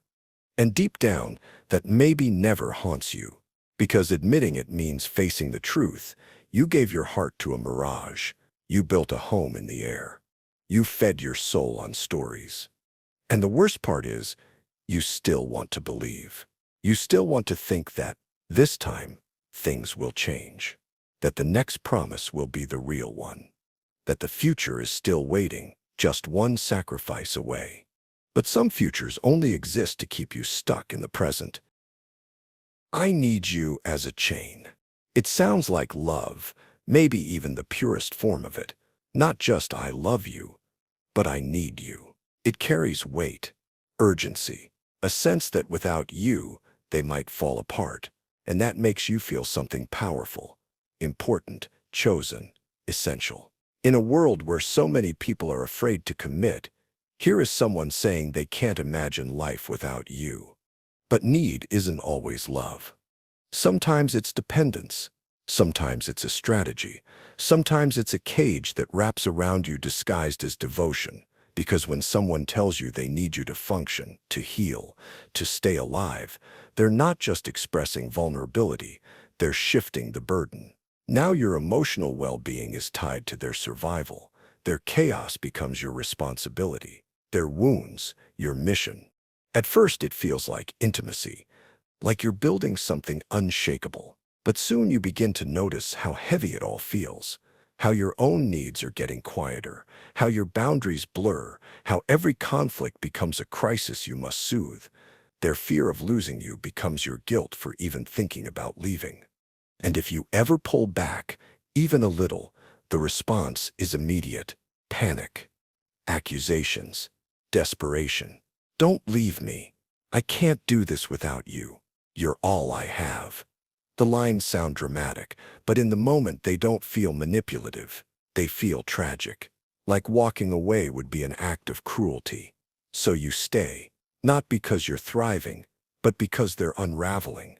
Not because you're in love, but because you're afraid of what might happen if you stop holding them together. This is where the chain tightens. It's not forged from anger or violence. It's forged from stories. From the idea that you are the only one who can help them, that if you just love them enough, they'll finally be okay. that your patience will fix what their past broke, that your loyalty will make them feel secure enough to stop clinging, accusing, breaking down. But that moment never really comes. Instead, you find yourself shrinking. You stop expressing your frustrations because you don't want to set them off. You stop asking for what you need because they already need so much.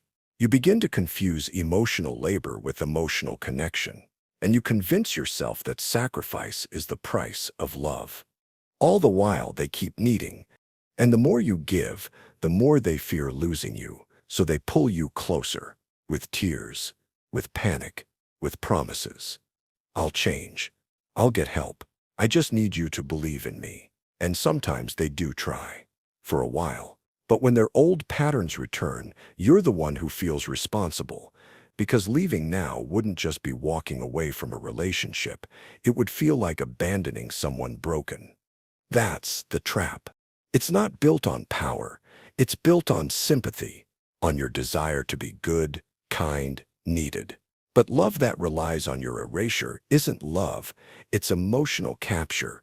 When someone needs you so much that you can't be fully yourself, that's not a bond, it's a leash. You begin to wonder when you last felt light, when you last made a decision without fear of their reaction, when you last felt like an individual rather than half of someone else's survival plan. You remember vaguely a version of you that didn't flinch at your own desires, a version that didn't equate selfhood with betrayal. And then the question forms, the one you've avoided all along: if someone loves you for saving them, will they still love you when they no longer need saving? Or is the whole relationship built on your willingness to stay chained?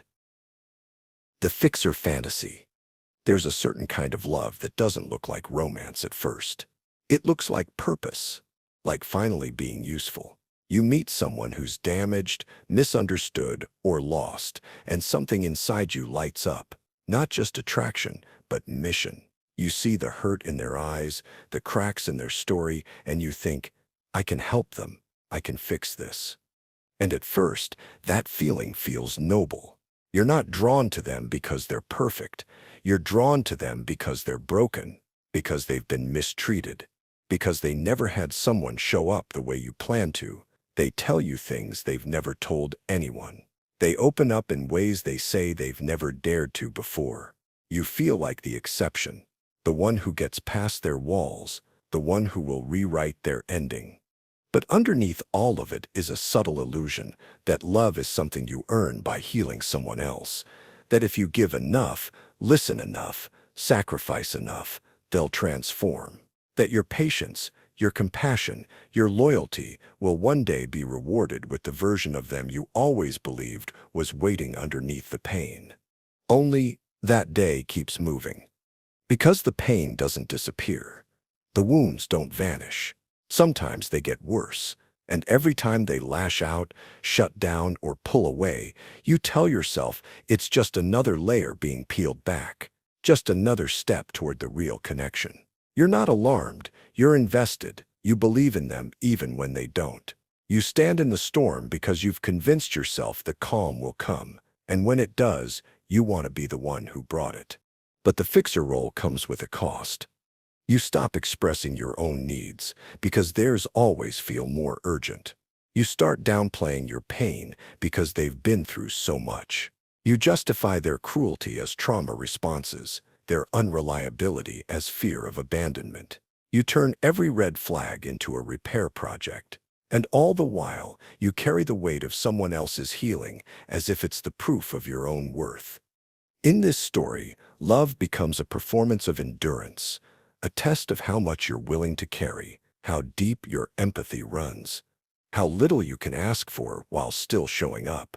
And the tragedy is, the more you prove your devotion, the more they begin to rely on your sacrifices instead of doing the work themselves. They don't have to change because you keep adjusting. They don't have to be accountable because you keep explaining it away. They don't have to face their own reflection because you keep standing in front of the mirror. The fantasy of the fixer is that one day they'll turn to you and say, "You saved me," that they'll suddenly become the partner you deserve, That all the late nights, the held-back tears, the quiet compromises will finally amount to a love that's balanced, stable, reciprocal. But often, what you're left with isn't a healed person. It's a dependency, a cycle, a relationship that thrives on your exhaustion and their avoidance. Eventually, you start to wonder, if you stopped fixing, would there even be a relationship left? Would they still want you if you stopped helping? Would you still feel needed if you stopped hurting? This is the paradox of the fixer fantasy. It promises love as a reward for suffering, but real love doesn't demand that you sacrifice your peace for someone else's growth. It doesn't need you to shrink so someone else can heal. Sometimes the bravest thing you can do isn't staying and fixing. It's leaving and letting go. Your worth as sacrifice. There's a version of love that quietly convinces you your value lies in what you're willing to lose, not in your joy, your strength, or your dreams, but in your willingness to put them aside. It doesn't ask you directly. It doesn't shout demands. Instead, it slowly teaches you that the more you give up, the more you're worth.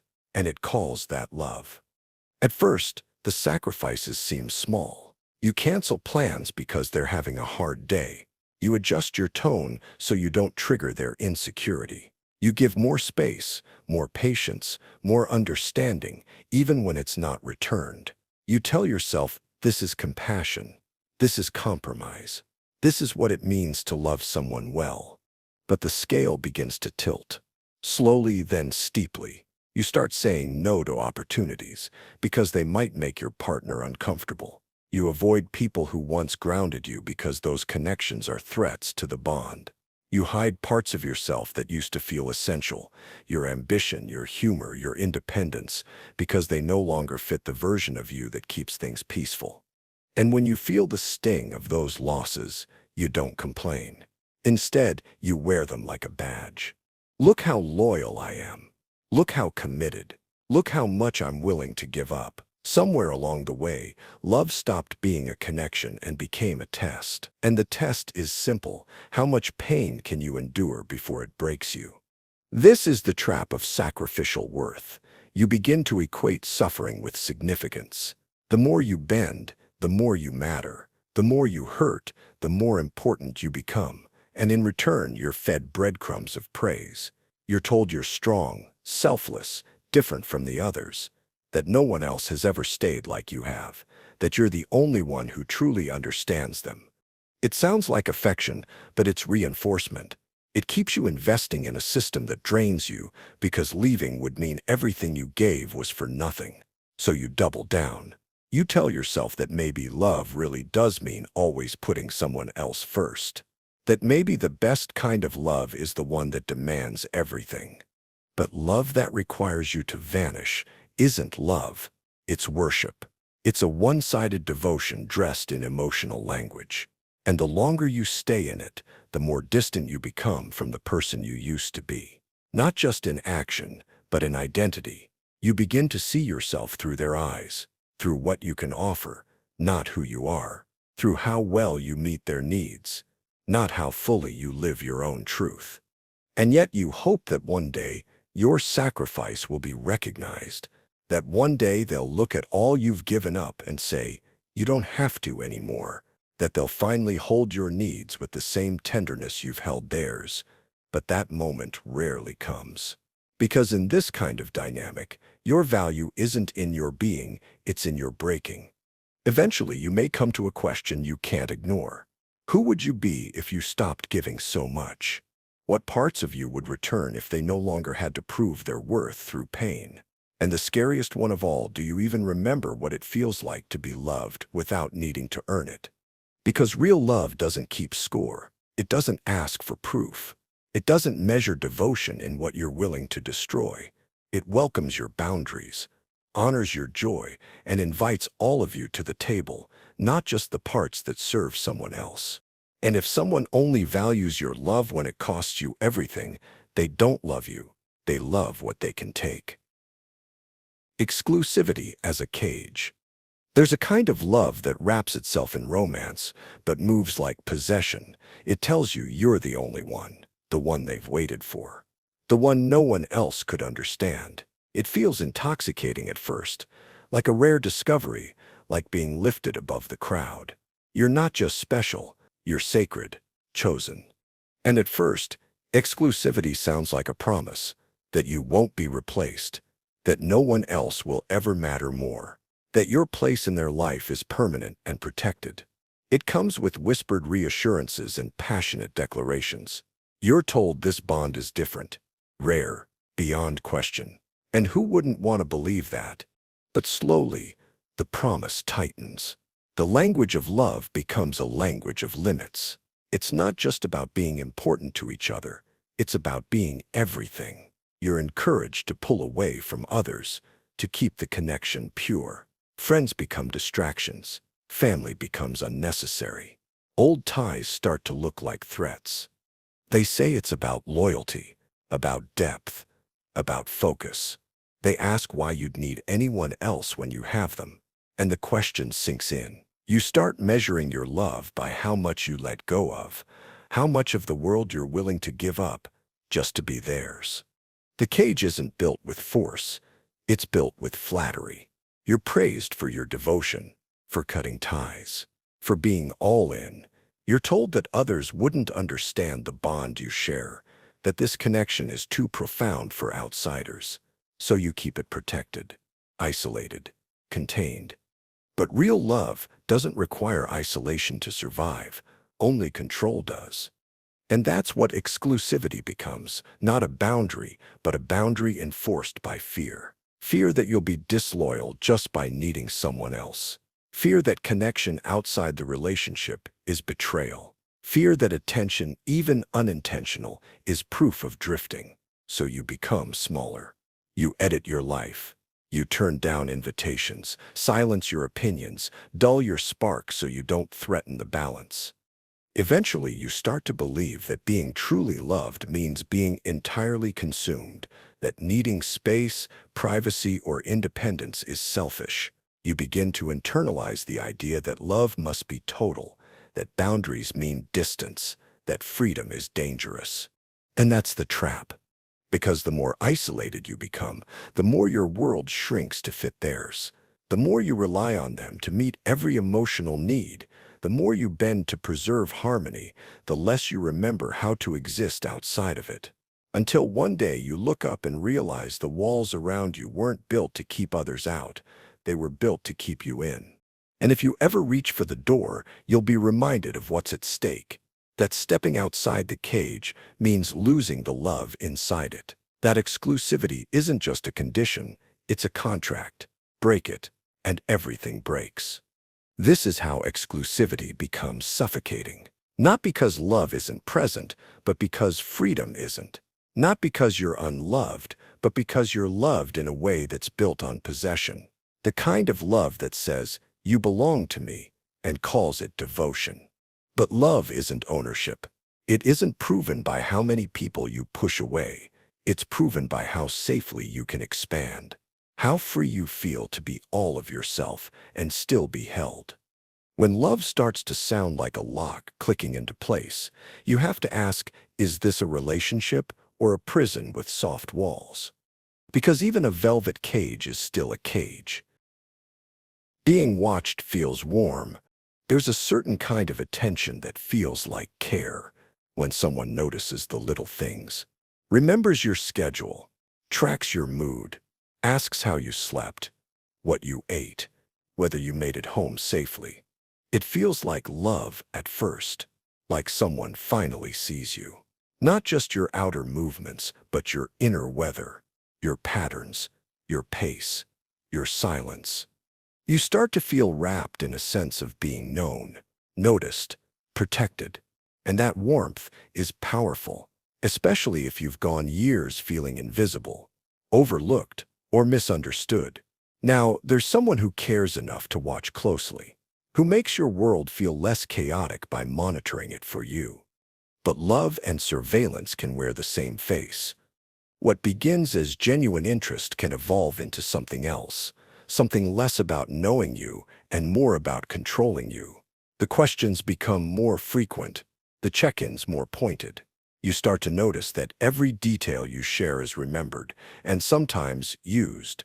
Not maliciously at first, just strategically. You miss a message and they mention it. You come home later than usual, and there's a pause. You talk to someone new, and they ask more questions than seem necessary.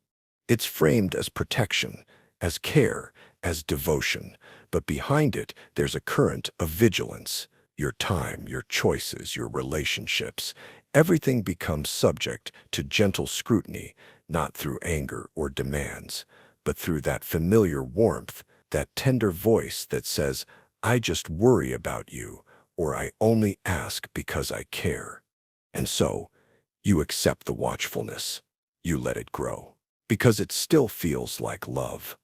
Until one day, you realize you've stopped moving freely. You double-check your words before saying them. You hesitate before making plans. You begin to perform the version of yourself you think they expect, the self they've watched you into becoming. What makes it so difficult to name is that it doesn't feel like punishment. There are no ultimatums, no overt threats, just that constant, invisible gaze. The sense that someone is always there, interpreting, remembering, cataloging, and that if you slip, even slightly, it will change something. Their tone, their affection, their trust. You may even begin to internalize the gaze, watch yourself from the inside out. Edit your thoughts before they become behaviors. Anticipate how your choices will be perceived. You might call it mindfulness or maturity, but often it's just fear dressed in the costume of closeness. This isn't about healthy communication or emotional presence. This is about being watched in a way that slowly makes you disappear. Your spontaneity fades. Your privacy erodes. The parts of you that were messy, raw, or evolving start to wither under the constant spotlight. Because when someone's love requires that you stay within a frame, it stops being love. It becomes supervision. When their trust depends on full access, it becomes a soft kind of possession. And yet, you might still long for that warmth, the feeling of being wanted so intensely, of being someone's whole world. It's addictive, that level of focus. But love isn't about being under a microscope. It's about being free enough to grow, messily, unpredictably, truthfully, and still be held. Being seen is beautiful. Being watched can be a trap, and the line between them is thin, blurry, and easily crossed in the name of care. You'll know it's crossed when you stop feeling safe to look away. Drama that feels deep. Not all chaos is created equal. Some of it arrives like a storm, loud, volatile, terrifying. But other times, it arrives disguised as passion, as intensity, as the kind of all-consuming connection people write novels about. It begins with a high, an emotional spike, a night that felt too perfect to be real, a confession that felt too vulnerable not to mean something. Then, a rupture. A miscommunication, a perceived slight, a sudden drop from warmth into distance, maybe even silence. And just as quickly as the bond seemed unbreakable, it feels fragile on the edge of collapse. But it doesn't collapse. Not really, because the cycle has just begun. There's an apology, a breakthrough, a tearful reunion, or a late-night text that says, I can't lose you. The crash is followed by intensity again. Relief floods the system. You mistake the return to closeness as proof of depth. After all, who would fight this hard, cry this much, if it wasn't real? The emotional swings become part of the story. You start calling it passion, chemistry, a rare kind of love that not everyone gets to experience. You tell yourself that deep emotions mean a deep bond, that breaking and mending over and over is what makes it strong. But in truth, it's not deep. It's just dramatic. Depth is slow, steady, built over time with honesty, safety, and growth. Drama is reactive, addictive. It feeds off instability, and the more you get used to the roller coaster, the more you crave its twists, even when they hurt. You might notice how much time you spend analyzing, decoding, rehashing every text, every look, every moment. You might notice how often you feel unsteady, on alert, unsure whether you're in the warmth or the cold part of the cycle today. But instead of stepping back, you lean in. Because drama has a way of making everything feel important, even suffering. It warps your sense of normal. You begin to believe that calm is boring, that relationships without explosive emotion are shallow. You forget that peace doesn't mean absence of love. It often means the presence of trust. But trust doesn't get the adrenaline going. It doesn't demand constant repair. It doesn't swing between silence and declarations of forever, so it feels flat. And in contrast, the drama feels alive. That's the trap. Drama mimics depth because both involve big feelings, but only one leads to understanding. The other leads in circles. And with each spin, you lose a little more clarity. You start calling emotional whiplash a connection. You start confusing instability with importance. The truth is, drama often thrives where boundaries are thin, where communication is vague, expectations unspoken, and emotional regulation is absent. It needs volatility to survive. Because without the ups and downs, there's nothing left to distract you from the core. Is this actually love or just an addiction to intensity? And if the answer scares you, the cycle will promise to distract you again with another fight, another rush, another reconciliation. But at some point, the noise becomes too loud to ignore. You realize that drama hasn't deepened your love, it's just made it louder, and in that volume, your own voice, the one that once knew how to ask for calm, for clarity, for care, has gone quiet. To break free is to risk silence, to risk simplicity, to risk a kind of love that doesn't feel like a fire, but like a steady flame. One that warms instead of burns. Love that comes with terms. Love is supposed to be given freely. At least that's what we're told, that it's unconditional, that it doesn't keep score, that it doesn't demand in return.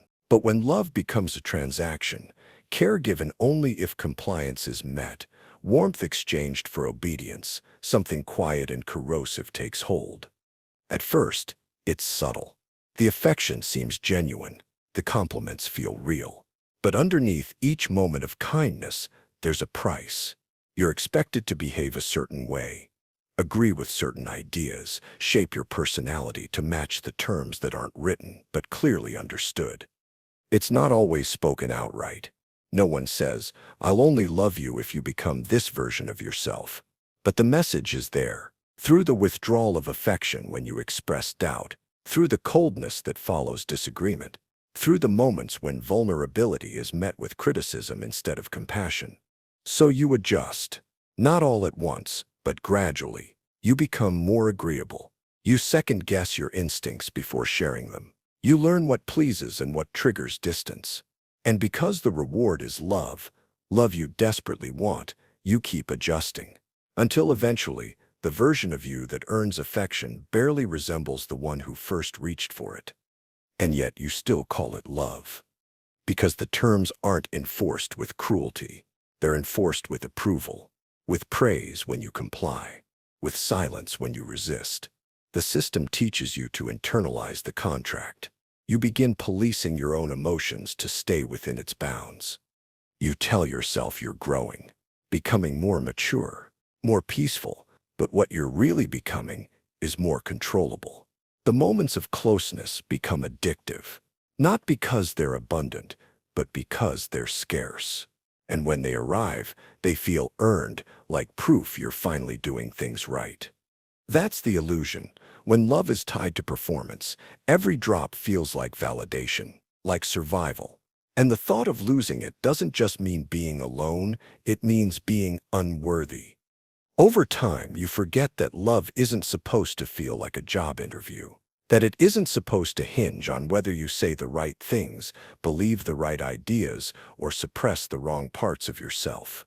Real love doesn't require constant self-correction. It doesn't ask for silence where there should be expression. It doesn't reward obedience at the expense of identity. But by the time you recognize the terms, you're already invested. You've already bent yourself so many times that the shape of the original you is hard to recall. And worse, you've been taught that this bending is proof of love, that sacrifice is noble, that compromise, no matter how lopsided, is the cost of staying close. So you stay, hoping that if you get it all right, if you stop asking the hard questions, if you become what they want, you'll finally earn love that doesn't feel conditional. But love that comes with terms never stops coming with terms. And the longer you stay, the more you learn to shrink, to accommodate, to adapt, until your needs barely take up space, until the love you receive is for someone you've trained yourself to be, not for who you truly are. That kind of love doesn't nourish, it conditions. And one day, if you're lucky enough to remember what it felt like to be loved without bargaining, you'll begin to see it not as love at all, but as loyalty dressed in fear, compliance dressed in connection. And you'll start wondering who you'd be without those terms. Not perfect, not compliant, just whole. One-sided forgiveness. There's a kind of forgiveness that doesn't heal, a kind that doesn't come from peace, but from pressure. It's not freely given, it's demanded, not as a gift, but as proof of patience, of strength, of love. When forgiveness becomes one-sided, it stops being about understanding. It becomes a ritual of silence, a rehearsed letting go that's expected whether or not the wound has closed, whether or not the person who caused it has changed. It starts with small moments, a comment that cuts, a broken promise, a boundary crossed and dismissed. You react, maybe even speak up, but the response is swift. Not remorse, not reflection, but a request. Sometimes veiled, sometimes direct. Let it go. Don't make a big deal. You know I didn't mean it. And just like that, you're the one on trial, not for what you did, but for not moving on fast enough. You're told forgiveness is a virtue, that holding on to hurt only poisons you, that real love knows how to move forward. And you want to believe that. You want to be good, strong, compassionate. So you start letting things go, even when they still ache, even when the apology never came. But something shifts over time. Forgiveness becomes a reflex, an expected response, and the more you offer it, the more it's taken for granted. The more you let things slide, the more the behavior repeats. Not because they don't care, but because they've come to believe you'll always absorb it. You'll always reset. You'll always forgive. And when you hesitate, when you finally pause to ask, "What about me?" you're met with disappointment. Not in themselves, but in you, for breaking the rhythm, for no longer playing your part as the healer, the soft one, the one who never keeps score. So you start apologizing, even for your pain. You downplay your hurt to keep the peace. You convince yourself it wasn't that bad, that they're trying, that it's just how love works, messy, complicated, uneven. But deep down, something erodes. You begin to feel invisible in your own experience, not because they never wrong you, but because you're never allowed to truly feel wronged. Your emotional labor becomes the glue of the relationship, and when it cracks, it's your job to fix it, again and again. And still, they call it love. But love doesn't require you to swallow yourself to stay close. It doesn't expect forgiveness without growth, or apologies without change. Love doesn't ask for amnesty without accountability. When forgiveness is healthy, it's mutual, it's slow, sometimes messy, but rooted in real dialogue, in shared effort, in the desire not just to move past harm, but to understand it and prevent it. One-sided forgiveness skips that work. It fast-forwards to peace, but only for them. It silences your truth in favor of convenience, and it teaches you that your boundaries are negotiable, that your wounds must heal on their schedule, or not at all. Eventually, you stop expecting repair. You stop asking for reflection. And worst of all, you stop believing your pain deserves to be honored. You become the person who forgives everything, not because it's holy, but because it's expected. Because the alternative is conflict, disconnection, punishment. But there's no nobility in being the emotional landfill for someone else's patterns. No wisdom in forgiving someone who never even admits what they've done. Real forgiveness doesn't erase hurt. It acknowledges it. It doesn't bypass truth. It walks through it. And it only transforms when both people are willing to face themselves. Anything less isn't love. It's endurance dressed up as grace. Crisis becomes a bond. There's a strange intimacy in chaos, a kind of closeness that emerges not from peace, but from surviving something together. When everything is on fire and you're standing side by side, it feels like connection, like unity, like proof that this, whatever this is, must be real. But crisis can be a trap disguised as love. When a relationship begins or constantly returns to moments of collapse, it starts to rewrite what love looks like. The shouting, the tears, the dramatic exits followed by desperate apologies. The sharp sting of betrayal followed by the warm flood of reconciliation. It creates a cycle where pain isn't a sign of something wrong, but something meaningful, something passionate, something worth fighting for. Because if you weren't so deeply bonded, why would it hurt so much? At first, it's almost romantic. You overcome something painful, and the relief of staying becomes a kind of proof. The love must be deep, you tell yourself. If it survives this, and when you make up, the high is intoxicating. The connection feels renewed, even stronger. You cling to it. Not just because of the closeness, but because you endured. But that pattern doesn't stay in the background. It becomes the engine. You start to measure love by its aftermath, the quiet after the storm, the affection that follows the damage, the embrace that comes only after things almost fall apart. And without even realizing it, you begin to equate intensity with intimacy. The bigger the crisis, the deeper the love must be. You might even start provoking it. Not consciously, but because part of you craves that rush, that moment when everything is on the line and you choose each other again, when the pain makes the love feel earned, real, sacred. But the bond built in crisis is brittle. It can't grow in calm. It struggles in silence. It feels empty without some kind of urgency. And so the relationship becomes one long emergency, constantly interrupted by fleeting moments of peace. You stay, not because it feels good, but because leaving would feel like betrayal, like abandoning someone you've been to war with. You become less interested in whether the relationship is healthy and more focused on whether it's dramatic enough to feel real. And slowly, you forget how to recognize love without chaos. And yet, there's always a choice buried underneath. Love doesn't have to hurt to be meaningful. It doesn't have to be tested by trauma to be true. It can grow quietly. It can deepen in consistency, in patience, in kindness. Real love isn't about surviving each other. It's about not needing to. But when crisis becomes the glue, it's hard to believe that. You start to fear that peace means distance, that ease means indifference, and so you hold on to the conflict, believing it proves something sacred. But pain isn't always proof, and surviving together isn't the same as thriving together. Eventually, the crises take their toll. The repair becomes harder, the emotional scars deeper, and what once felt like a bond begins to feel like a wound you keep pressing just to see if it still bleeds. Because maybe, somewhere deep down, you've started to believe that if it doesn't hurt, it isn't love. Excitement or instability.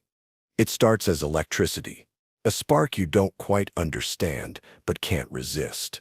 The way they walk into a room and change the temperature, the unpredictability, the intensity, the emotional highs that feel like vertigo. It doesn't feel safe exactly, but it does feel alive. You tell yourself it's passion, that this kind of chemistry doesn't happen often. You trade stability for thrill, steadiness for fire. Because the roller coaster makes your heart race, and isn't that what love is supposed to do? But over time, the question begins to surface quietly at first, then louder, is this excitement, or is it instability? The highs are undeniable. The way they make you feel seen, wanted, chosen. The late-night talks that stretch into the morning. The impulsive road trips. The deep confessions. The sense that you found someone who truly gets you. It's intoxicating. But then comes the flip, the withdrawal, the mood swing, the silence, the storm. The shift can be sudden. One minute they're pulling you close, the next they're pushing you away. You're never quite sure which version of them you'll meet. And when you try to bring it up, you're told you're too sensitive, too needy, too dramatic. So you start bracing for impact, waiting for the next drop. You tell yourself that all relationships have ups and downs, that what you're feeling is just part of the ride. But deep inside, you begin to sense that you're not being held. You're being tossed. That your nervous system is stuck in alert mode, constantly scanning for signs that the tide is turning again. Still, it's hard to walk away, because when it's good, it's incredible. They say the right words. They look at you like you're the only person in the world. And for a moment, everything makes sense, but that clarity never lasts. It dissolves just as quickly as it came. And each time you're left wondering what you did wrong. You become an expert at managing their moods, anticipating their reactions, keeping the peace. You overthink texts. You replay conversations. You learn to decode silence, not because you enjoy it, but because you've been taught that this is what being close feels like. You confuse volatility with depth. Because the relationship has so many emotional peaks, you assume it must be profound. You think if it didn't matter, why would it be this intense? But the truth is, intensity alone isn't evidence of love. It can also be a symptom of chaos. And still, you hesitate to label it, because naming it feels like ruining it, like popping a bubble you've been living inside. The idea that maybe this isn't passion, but dysfunction, that maybe the thrill is actually anxiety, feels too hard to face. You want to believe that all the instability will settle, that the person you see in those bright, breathtaking moments is the real one, that the confusion and distance are temporary side effects of something bigger. But the cycle keeps spinning. And the more it spins, the more you lose your sense of gravity.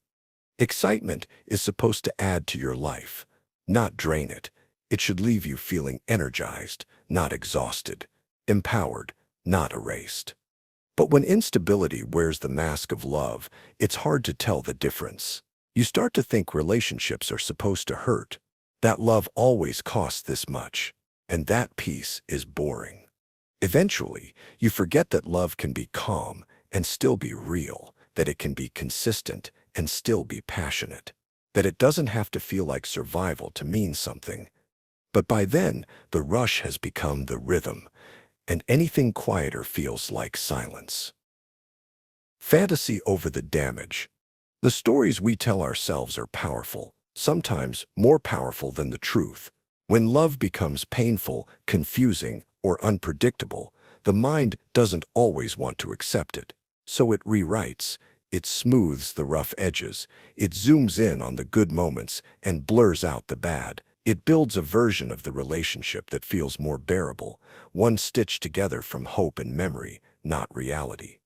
You remember the first time they held your hand, the way they looked at you when they said they cared. You recall the way your laughter filled the room, the late-night talks about the future, the sense that this was rare and real, and you play those scenes like a favorite movie, over and over, until they begin to replace what actually happened. You start to ignore the silence that came after the arguments, the moments where you felt small, confused, unseen, the times they disappeared when you needed them most, the apologies that never came, the way your needs were always just a little too much. The truth is still there, but it gets quieter. The fantasy speaks louder. It's not just denial, it's survival. Admitting the damage means facing a loss, not just of a person, but of a dream, of everything you thought this could be. So instead, you frame it differently. You say they're just scared of intimacy, or they've never been shown love before. You interpret their distance as depth, their coldness as mystery, their inconsistency as vulnerability. You start to believe you're the exception, that if you stay long enough, love hard enough, prove your loyalty deep enough, they'll change. That the story will unfold like it's supposed to, with a happy ending just over the next hill. And in the meantime, every small kindness becomes evidence, a smile, a moment of softness, a single good day after 10 hard ones. You hold on to these like lifelines, forgetting how little they outweigh the rest. When others point out the cracks, you defend them. You don't know them like I do.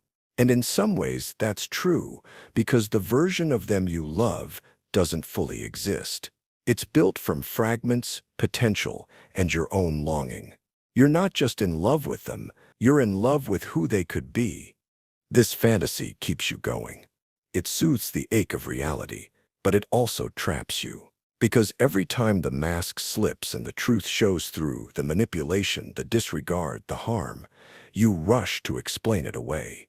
You rewrite the script. You edit the memory. You convince yourself it's not what it seems. But deep down, a quiet voice persists. The one that sees the pattern. The one that knows this doesn't feel right. The one that remembers how much of yourself you've had to give up just to keep the illusion alive. It whispers, even when you don't want to hear it, this is not love. Still, you hesitate, because walking away doesn't just mean leaving them. It means grieving the version of them you created, the one you believed in, the one who made you feel chosen, needed, worthy before the damage began. Letting go of that fantasy is brutal, but holding on to it slowly erodes who you are. You shrink to fit the story. You bend your truth to match the fiction. And in the end, you lose not just them, but yourself.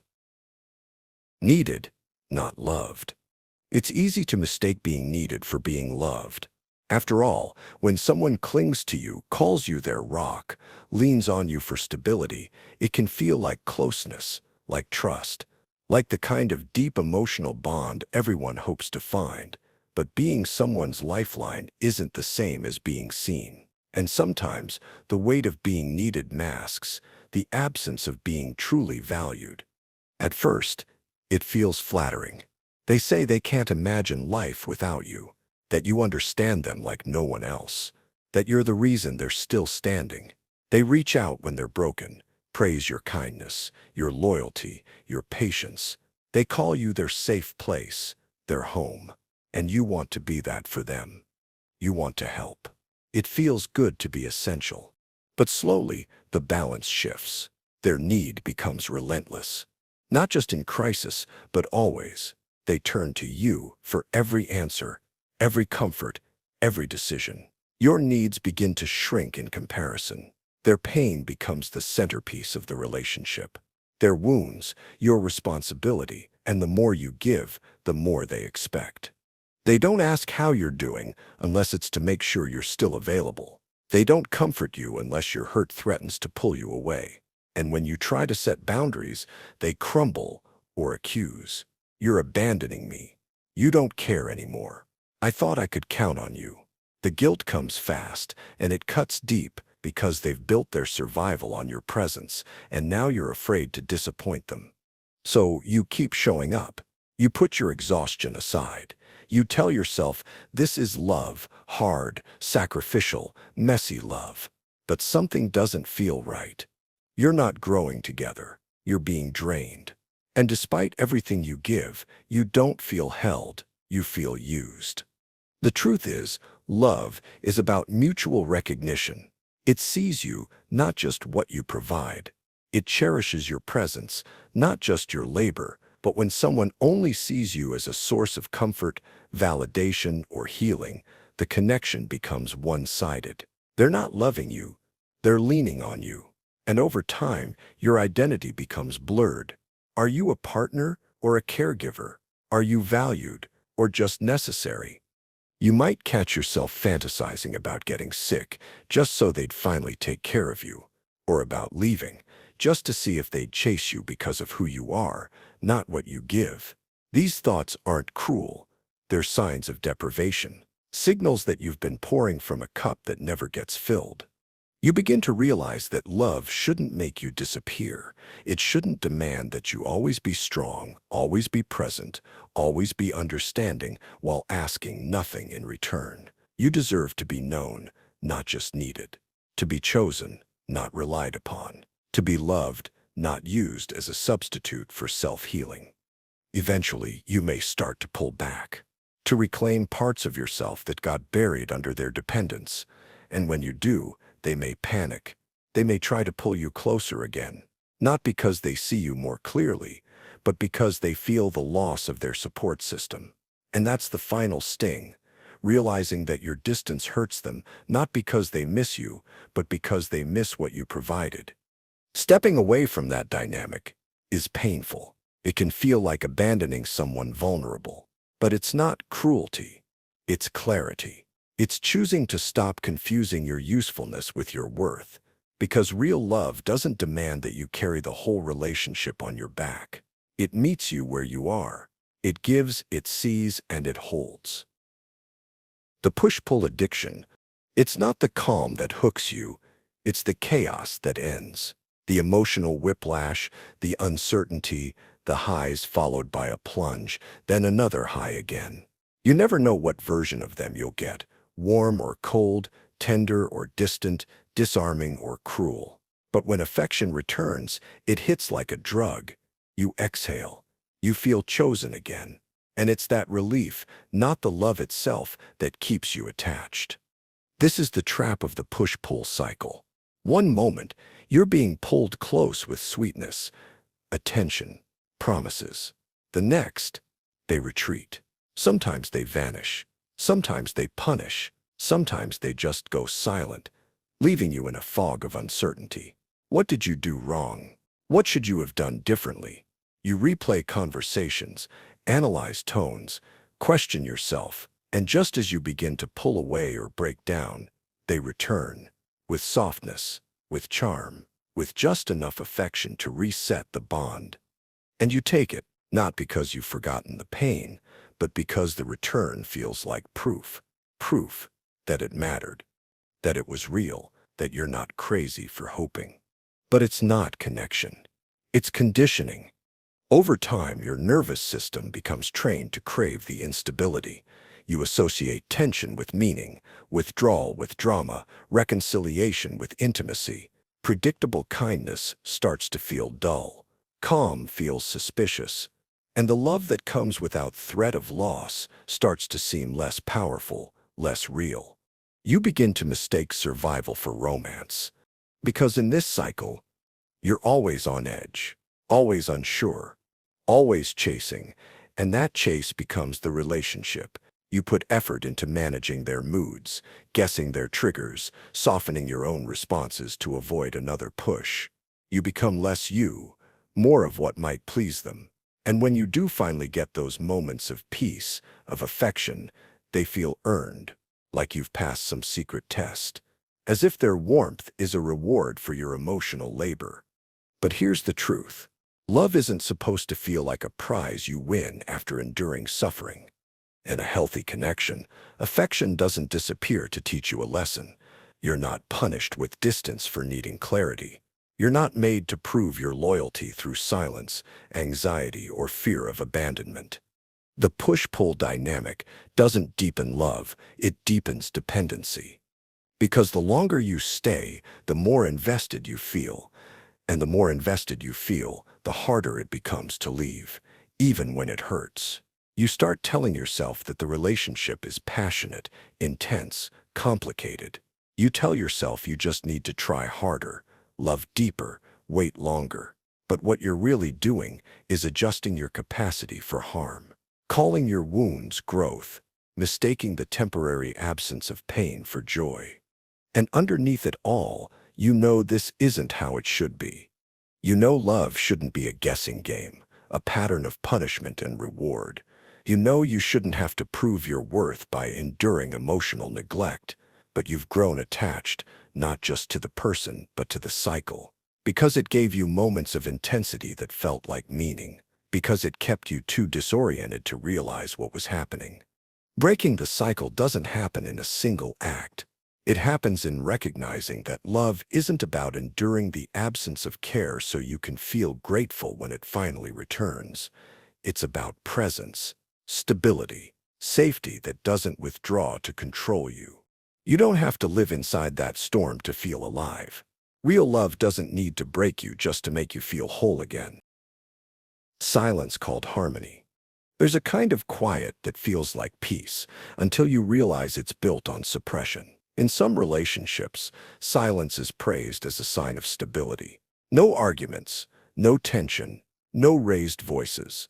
From the outside, it might even look healthy, but beneath the surface, that quiet is heavy. It's not a shared understanding, it's fear in disguise. You start to notice it in the small hesitations. You think twice before voicing concerns, not because the problem has resolved, but because raising it has become too costly.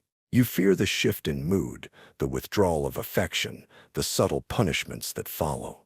Over time, you learn that bringing things up doesn't lead to resolution, it leads to distance. So you stay quiet, and that quiet becomes the standard. They might say, "Why are you always trying to stir things up? Or why can't you just let things be?" The message is clear. Peace means compliance. Harmony means agreement. Love means silence. And so, you become fluent in avoidance. You minimize your needs. You rewrite your thoughts to fit what won't cause disruption. You nod instead of explaining. You laugh off the discomfort. You start to believe that your discomfort is the real problem, not the thing that caused it. You learn how to shrink your inner world so the outer one doesn't crack. At first, you might call it maturity, learning to pick your battles. But the truth is, you're not choosing your battles, you're surrendering before the fight starts. Not because you've grown beyond conflict, but because you've been taught that conflict is dangerous. This is how silence is mistaken for love. The irony is, there may not be shouting, but there is tension. It builds in the things left unsaid. It clings to the air like humidity, thick, invisible, hard to breathe. And while you may avoid confrontation, you also avoid intimacy. Real closeness requires vulnerability, and vulnerability requires space for disagreement, for discomfort, for truth. But here, truth feels like a threat.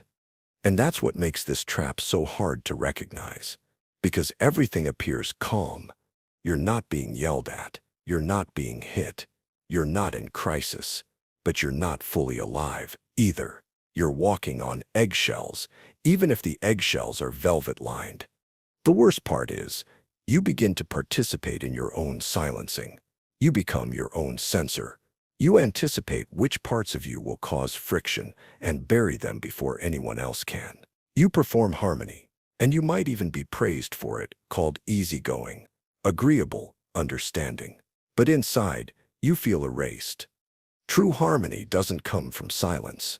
It comes from being heard without fear, from knowing you can speak and still be safe, from trusting that love can hold discomfort, not just comfort. But when silence becomes the currency of connection, you end up trading your voice for their version of peace. And the longer it lasts, the harder it is to remember what your voice even sounds like. The dream of who they are. Love has a way of blurring lines between what is and what could be, between the person in front of you and the person you hope they'll become. In some relationships, the bond doesn't form around who someone truly is. It forms around the dream of who they might be. And when that dream is vivid enough, it can feel more real than anything. You fall in love with their potential, with the moments they let their guard down, the rare kindnesses, the sudden tenderness, the glimpse of what could be. They're not always cruel. In fact, they're often complicated, hurt themselves, capable of deep feeling in one moment and cold distance in the next. And it's the good moments that keep you hooked. You replay them in your mind, those fleeting signs of softness. You tell yourself that's the real version of them, hidden underneath the hurt or the fear or the pressure. You believe if you love them the right way, gently, patiently, fiercely, they'll grow into that person full time. This belief becomes the anchor. It explains away the manipulation, the neglect, the emotional volatility. It makes sense of the chaos. After all, they're just wounded, misunderstood, in need of safety. And maybe you're the only one who truly sees them, the only one who hasn't given up. But here's the trap. You're not in love with who they are right now. You're in love with a narrative, a future, a fantasy, and every time they fall short, you explain it as a temporary setback, a bad day, a slip in their progress toward becoming who you know they can be. This kind of love is hard to walk away from, not because of what you have, but because of what you think you're about to have, just around the corner. Just one more breakthrough, one more deep talk, one more act of patience. You become emotionally invested in a version of them that hasn't arrived yet. And that version is powerful. They say the right thing at the right time. They apologize when it really matters. They cry, and for a moment it feels like healing. Like maybe you've reached them. Like maybe the love is finally working. But the cycle resets. The tenderness fades. The distance returns, and you're left grasping at the ghost of that dream. The danger isn't just that they'll never become the person you imagine. The danger is that you stop seeing what's actually happening. You overlook the harm. You forgive what's unforgivable. Not because you're blind, but because your vision is filled with who they might be. It's not naivety. It's survival. When you've poured your time, energy, and heart into someone, admitting that it's not working doesn't just feel painful. It feels like failure. Like giving up on them is giving up on love itself. So you stay. You tell yourself that transformation takes time, that growth is messy, that everyone has flaws. And while those things are true, they can also be used to excuse a pattern that's eroding your self-worth. The truth is, you deserve to be loved by someone who doesn't need to become a different person to treat you well. Someone whose kindness isn't conditional, whose affection isn't a bargaining chip, whose respect doesn't only show up when you're slipping away. Loving someone's potential can feel noble, but sometimes it's just another way to avoid the truth that the person in front of you isn't showing up, that they aren't becoming, that they might not want to, and that no matter how vivid the dream is, it can't make the reality feel like home.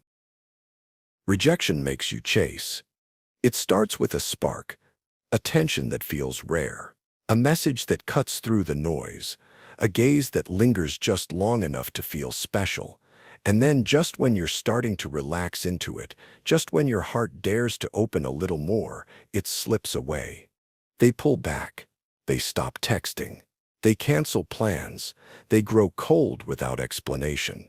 And without realizing it, you're no longer drawn by affection. You're driven by absence. Rejection triggers something ancient, psychological urgency. The more unavailable someone becomes, the more you want to earn them. It's not about ego, it's about survival. Somewhere deep inside, you start to believe that your worth depends on making them choose you again. So you chase. Not with desperation, not at first. You're measured, polite. You give them space, but you don't disappear. You offer kindness, ask thoughtful questions, show understanding. You replay everything in your mind, what you said, what you didn't say, what they might have misread. You search for the moment the connection slipped through your fingers. You don't realize that this is the trap. Because every small breadcrumb they give you, a late reply, a cryptic message, a half-hearted smile, feels like hope. It revives the belief that maybe they still care. That maybe, if you try a little harder, love will find its way back. You're not responding to love anymore. You're responding to inconsistency. This pattern is addictive. It mimics intermittent reinforcement, the same principle that keeps people at slot machines. Unpredictable rewards strengthen attachment more than consistent ones ever could. One act of kindness after a drought of silence makes you feel seen. You think, they remembered me. They missed me. They still want me. But they don't. Not in the way you want. Not in the way you deserve. They want the attention, the devotion, the emotional labor you continue to give. Maybe they like knowing they still have access to your heart. Maybe they don't even know they're doing it. But every time you inch closer, they withdraw. And every time they withdraw, you feel compelled to prove your value. You stop asking whether you even like them anymore, whether the relationship brings you peace or growth or security. The question becomes, why am I not enough for them to stay? That question poisons your sense of self. You begin to measure your worth by how they respond to you. If they engage, you feel alive. If they ignore you, you collapse inward. It doesn't matter how inconsistent they are, how emotionally unavailable, they still have power, because your nervous system has been trained to seek their validation like oxygen. It's not love, it's a trauma echo. A wound trying to rewrite its origin story. True love doesn't leave you confused. It doesn't punish you with silence. It doesn't keep you reaching for scraps when you deserve a feast. Love invites you in and shows up again and again, especially when it's hard. The person who keeps pulling away isn't mysterious. They're withholding, and the more you chase, the more you teach yourself that love is something to earn, not something to receive freely. The tragedy isn't just that you're chasing someone who won't stay. It's that you stop running toward the people and the life that will. Because every step you take toward their rejection is a step away from your own peace. Us against the world. It starts as a kind of magic, a closeness that makes everything else feel distant. They say things like, "No one understands us," or "We don't need anyone else." And you believe it, because being seen so deeply, so exclusively, feels rare, feels like fate, feels like truth. But this isn't just love. It's isolation dressed up as intimacy. At first, the bond feels exhilarating. There's a thrill in the secrecy, in the defiance, in the belief that you've found something pure in a world full of noise. You start pulling away from others, not because you're told to, but because they don't seem to get it. Friends feel too critical. Family feels too distant. The outside world starts to look dim, while the relationship glows brighter by comparison. The bond becomes its own planet, a world where only two people exist, and everything outside it is suspect. This narrative, us against them, sounds romantic, but slowly, it becomes a filter. Every disagreement from a friend becomes jealousy. Every warning becomes sabotage. Any criticism is taken as proof that outsiders just don't want to see you happy. You stop trusting your own instincts, your old support systems, even your memories of what life felt like before. Because now, there's only the two of you. And the story you've been given says, that's all you need.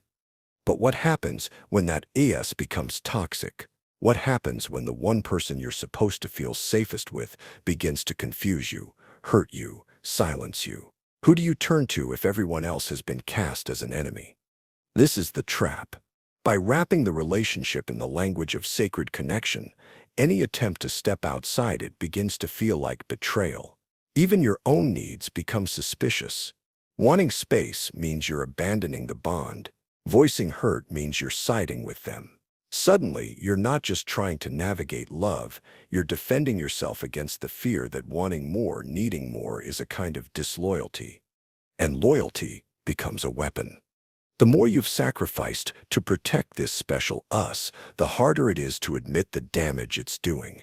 You've already distanced yourself from people who might have supported you. You've already rewritten parts of your story to fit the script. You've already said out loud that no one else understands. So what happens if you now say, I think something's wrong? It's not just heartbreak, it's the shattering of a whole identity. That's why people stay. That's why people defend what hurts them. Because the pain feels noble. Because leaving would mean everything you gave up was for nothing. Because the world you left behind might no longer welcome you back. But real love doesn't isolate. It doesn't require exile to thrive. It doesn't flourish by making everything else feel dangerous or small. It strengthens you so you can move through the world more freely, not retreat from it.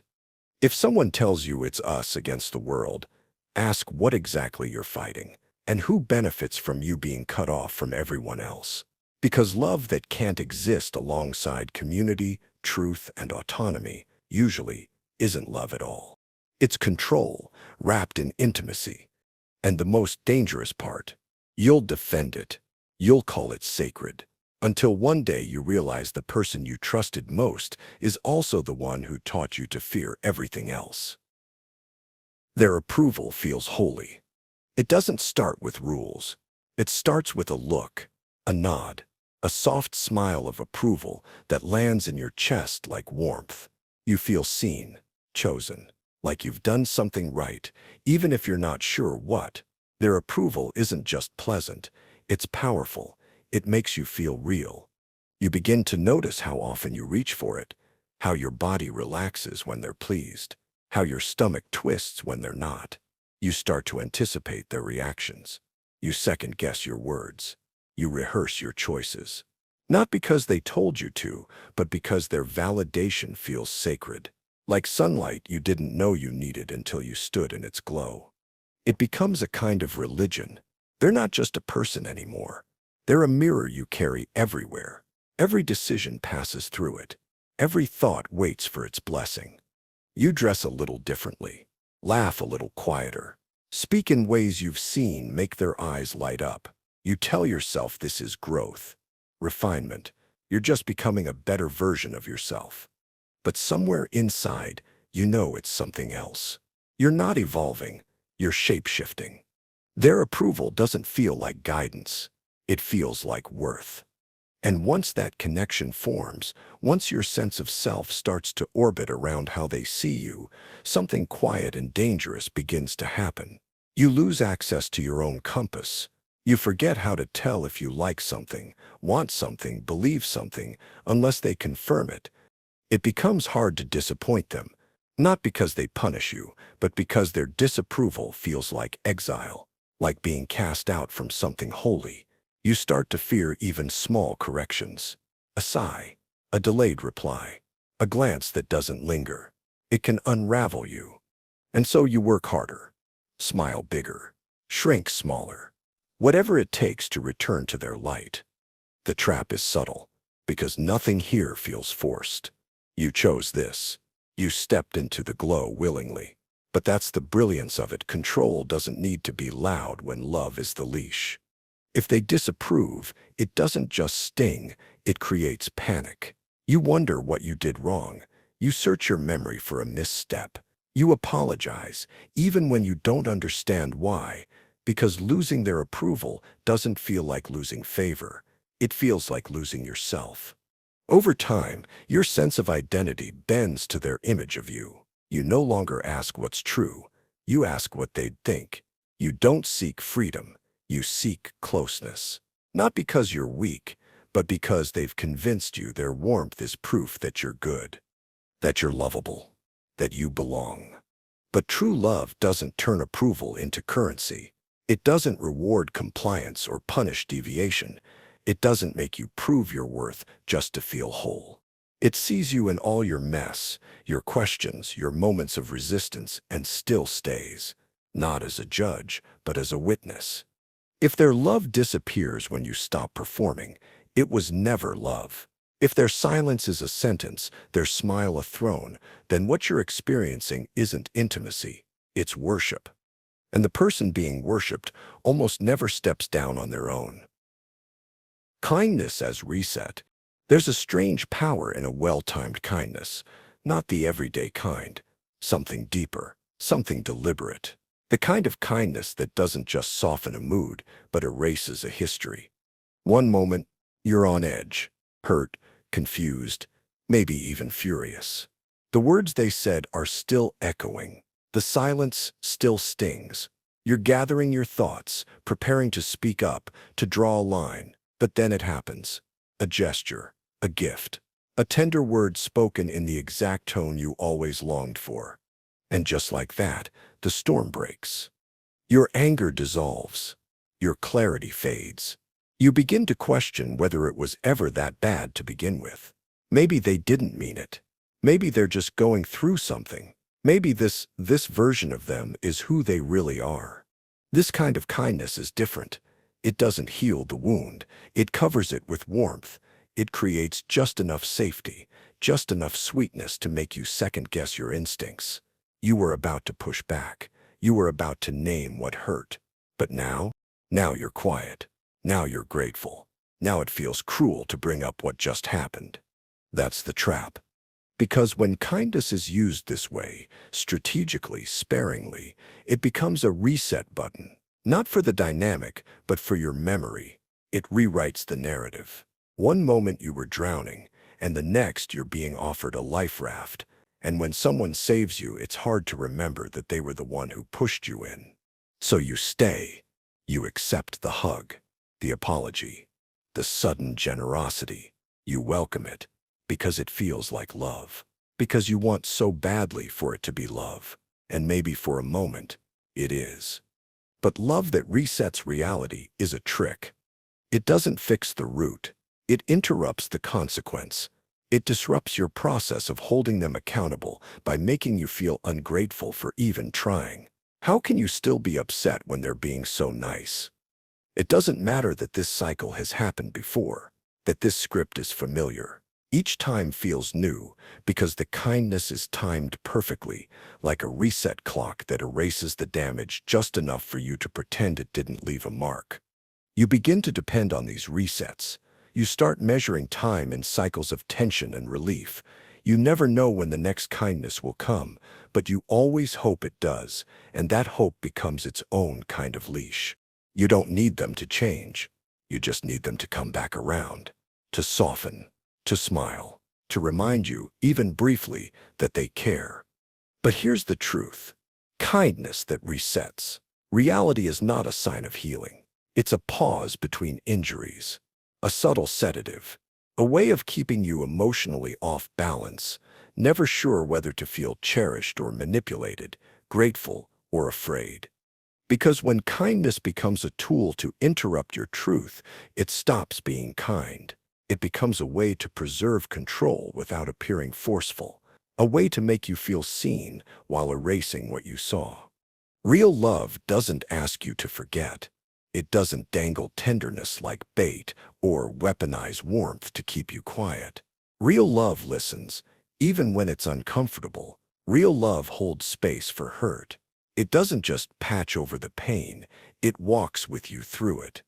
If every moment of connection must be earned through forgetting, it's not love you're chasing, it's relief. And relief is not the same thing as safety.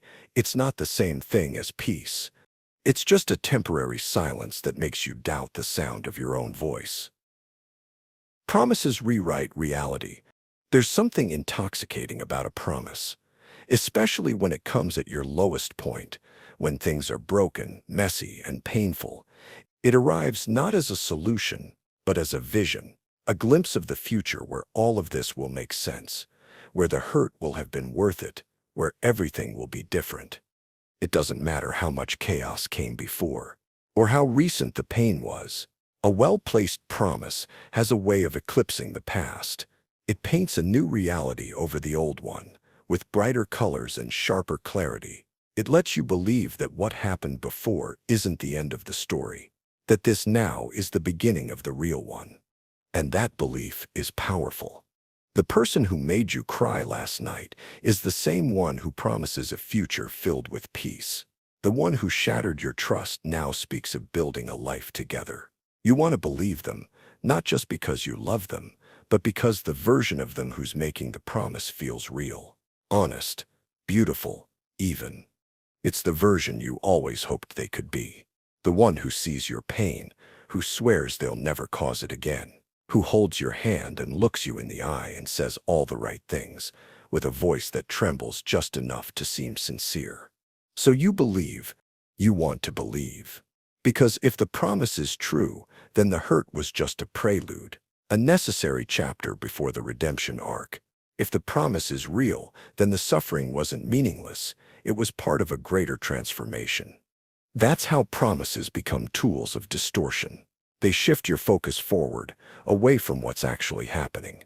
They frame the present chaos as temporary. They convince you that the pain doesn't need to be addressed because a better version of life is just around the corner. But promises, on their own, don't change people. They don't undo damage. They don't erase patterns. They just delay your response to them. You start to measure the relationship not by what it is, but by what it could become. And that imagined future becomes a filter through which you interpret everything else. They weren't cold today. They're stressed, but trying. They didn't ignore your needs. They just don't know how to meet them yet. Every shortcoming becomes a setup for a future breakthrough. The more you buy into the future, the less clearly you see the present. This is where it gets dangerous. Because a promise repeated often enough and never fulfilled doesn't just fail, it reshapes your sense of reality. It teaches you to tolerate pain as a form of investment. It turns endurance into proof of love. The longer you wait, the harder it becomes to walk away. Not because things are good, but because you've put so much faith in the idea that they will be. You begin to rewrite your own story in real time. The fights weren't toxic, they were growing pains. The silence wasn't manipulation, it was someone figuring themselves out. You find meaning in the mistreatment because the promise told you to. And if you start to question it, there's always a new one waiting. A new vision, a new vow, a new turning point that's just about to happen. They'll say they've changed, that this time is different, that they finally see it now, and you, aching to be seen, will want so badly to believe them. But reality isn't rewritten by words. It's revealed by behavior, and no matter how poetic the promise, it loses its power when the actions never match. The truth is, anyone can describe a beautiful future, but someone who truly values you will build it, step by step, without needing to promise it at all. Apologies without change. An apology should be a turning point, a moment of clarity where the harm is acknowledged, the pain is honored, and the door to healing is opened. It doesn't erase what happened, but it shows that someone finally understands and that they care enough to make sure it doesn't happen again. But not all apologies serve that purpose. Some apologies are performances, carefully timed, skillfully worded, delivered with just enough emotion to make you believe they're sincere. And when they come from someone you care about, especially someone who has hurt you, they can feel like water in a desert. You want to drink it in. You want to believe that this time, things really will be different. Because the words sound right. I was wrong. I didn't mean to hurt you. I'll do better. These are the phrases you long to hear. They match the script of redemption. They fit the mold of progress. And for a moment, everything seems to shift. You exhale, you soften, you let yourself hope. But then nothing changes.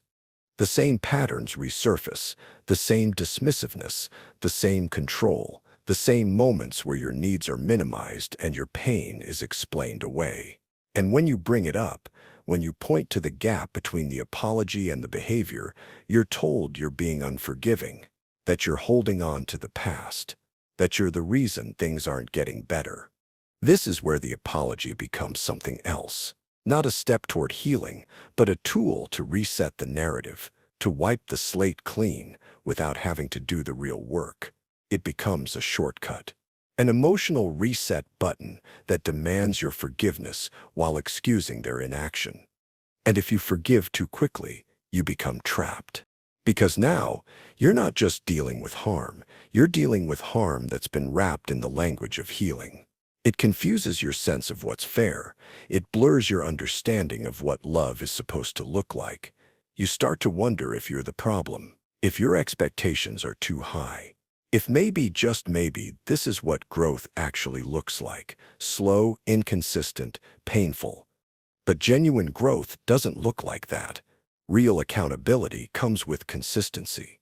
It comes with changed behavior, not perfection, but effort that's visible, sustained, and self-directed.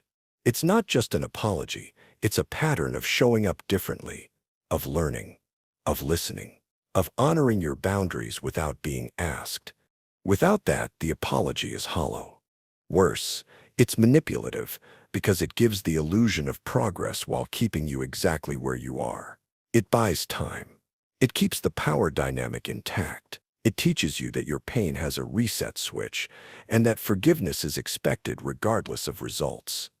Over time, it wears you down. You become more cautious with your anger, more hesitant to express hurt. You tell yourself you're being patient, understanding, mature. But deep down, you're just adapting, adjusting your expectations downward, little by little, until you forget what it felt like to be truly respected. Eventually, you stop listening to the apologies, not because you're bitter, but because you've seen this cycle before. You know how it starts. You know how it ends. And even though part of you still wants to believe, another part is finally beginning to ask a harder question. What if the apology isn't meant to change the future? What if it's only meant to keep you from leaving? Hope used to hook you. Hope is supposed to be the light that pulls you forward. A promise that things can get better, that the effort will matter, that there's something on the other side of the struggle. And in a healthy relationship, that kind of hope grows from shared progress, moments of truth, of vulnerability, of learning how to love better together. But there's another kind of hope, one that doesn't arise from change but is offered in place of it. A hope that isn't nurtured by actions, but kept alive by just enough words, just enough gestures, just enough timing to make you stay. This hope is rarely loud. It shows up in whispers, a sudden kindness after days of distance, a tender moment after another storm, a rare apology after countless justifications. It tells you, see, they do care. It's still in there. And in that flash of warmth, your whole body relaxes. You forget the pattern. You focus on the exception. And that's how the hook works. It doesn't need to hold you constantly. It only needs to catch you when you start to drift, when your boundaries strengthen, when your clarity sharpens, when your feet start to inch toward the exit. That's when it's reeled in. That's when the gestures come back. The sweet messages, the old intimacy, the version of them you fell for. Not because they've changed, but because they sense you might. So you doubt your doubts. You question the part of you that was finally waking up. You tell yourself relationships are hard, that love takes work, that nobody's perfect. And suddenly, the months or years of hurt are outweighed by a few well-timed crumbs of affection. You stay, again. And hope becomes the mechanism that resets the cycle. It starts to rewrite your expectations. You no longer hope for growth, for mutual care, for reliable love. You hope for moments. Moments where they see you again, where they're soft again, where it almost feels right again. That becomes the goal, not a healthy future, but temporary relief. It's not that you're naive. It's that you remember the beginning. The version of them that was engaged, attuned, overflowing with connection. And the contrast between who they were and who they've become doesn't erase the past. It makes you believe it can return. This is the cruel trick of intermittent reinforcement. It mirrors the logic of a slot machine. You don't get rewarded every time, but occasionally you do. And those unpredictable wins are enough to keep you pulling the lever. The wins feel sweeter precisely because they're rare. They make you ignore the losses. They make you addicted to the possibility. And you start working harder, not to feel loved, but to trigger the version of them that gives you hope. You walk on eggshells. You manage your tone. You bury your needs. You become more accommodating, more patient, more silent. All so you don't push them away. All so you don't disrupt the conditions that might make that softer version reappear. But the truth is, if someone only offers love when you're perfectly compliant, it isn't love. It's leverage. And if they weaponize hope, it's not a bridge to something better. It's a leash. Real love doesn't leave you chasing breadcrumbs. It builds with you. It listens when you're hurt. It adjusts when it's caused pain. It doesn't use your dreams against you. And it doesn't ask you to shrink for the sake of keeping a maybe alive. Eventually, you start to see that hope without action is just a story, one you've been reciting to yourself so long that it started to feel like truth. But stories without change are just illusions. They keep you longing for a person who no longer exists or who never truly did. And the longer you chase that ghost, the further you drift from yourself. The addiction to tension. Some relationships run on ease. They flow gently and consistently, like a river with no sudden turns. You feel seen, understood, safe. But for others, ease feels unfamiliar. It feels dull.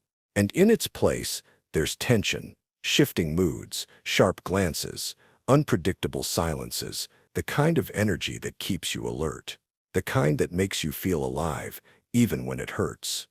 Tension in a relationship doesn't always feel bad. In fact, it often feels like intensity, like passion. You start to believe that the butterflies in your stomach are a sign of deep love, that the emotional spikes and crashes are proof that something real is happening, that if it didn't matter, it wouldn't feel this extreme. But tension, especially when it's constant, is not love. It's a cycle, a high, followed by a drop, affection, then distance, kindness, then withdrawal. You find yourself chasing the next good moment, hoping to reset the warmth after every storm.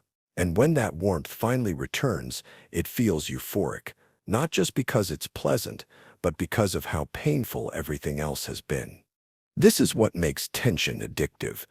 It creates a pattern where relief becomes mistaken for love. The apology after the cruelty, the touch after the coldness, the attention after the silence. These moments of relief feel deeper than they should, not because they're profound, but because they're rare, because they follow deprivation. And slowly, your nervous system adapts. You become hypersensitive to the shifts in tone, to the weight of every word, to the meaning behind every pause. You're always scanning, always managing, always bracing. And that state of anticipation, of emotional readiness, becomes your normal. But tension doesn't bring closeness. It doesn't teach you trust. It teaches you survival. It rewards your vigilance, your self-silencing, your emotional labor. It trains you to be responsive, not expressive, to prioritize harmony over honesty, to value staying over being seen. Still, it's hard to leave, because part of you starts to equate that tension with love itself. You tell yourself that boring relationships aren't real, that peaceful people don't care as much, that this intensity must mean something, that maybe, if you just hold on long enough, the tension will finally settle into something calm. But the truth is, some people create tension because it gives them control, because they feel powerful when you're unsteady, because they know that chaos makes you cling. And if you're constantly seeking emotional resolution, you're less likely to question the patterns that create the tension in the first place. You begin to confuse emotional exhaustion with emotional depth.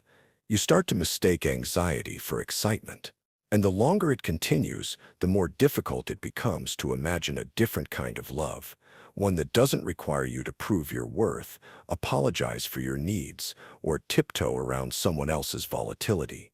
Breaking the addiction to tension means learning to trust peace, to recognize that calm is not the absence of passion, but the presence of safety. It means letting go of the drama you were taught to associate with connection and embracing something quieter, gentler, more stable. It means realizing that love shouldn't make you nervous. It shouldn't make you feel small. It shouldn't depend on your ability to endure. Because real love doesn't keep you on edge. It doesn't hold you hostage to someone else's mood swings. It doesn't make you wait for approval or wonder what version of them will show up today. Real love is consistent, it's patient, and it feels safe, not just for a moment, but for a lifetime. But to accept that kind of love, you have to first believe you deserve it. Words that mean nothing. Words are supposed to build bridges. They're meant to clarify, to soothe, to connect one person's internal world with another's. But sometimes, words are just decoration, emptied of sincerity, smoothed into the perfect shape, repeated like mantras. And when you're in a relationship where words outpace reality, it's easy to get lost in the performance of love instead of the presence of it. You hear all the right things. I'm sorry. You mean the world to me. I would never hurt you on purpose. I'll change. The phrases come quickly, delivered with just the right tone, sometimes even with tears, and for a moment, they seem to matter. They feel like signs of awareness, signs of growth. Maybe this time they mean it. But then nothing changes. The same pattern returns. The same neglect, the same hurt, the same silence. After you speak your truth, you wait for the shift, the one their words promised, but it never arrives. And over time, those words begin to hollow out. They still sound beautiful. They still have the rhythm of love, but they no longer carry its weight. This is where the danger lies.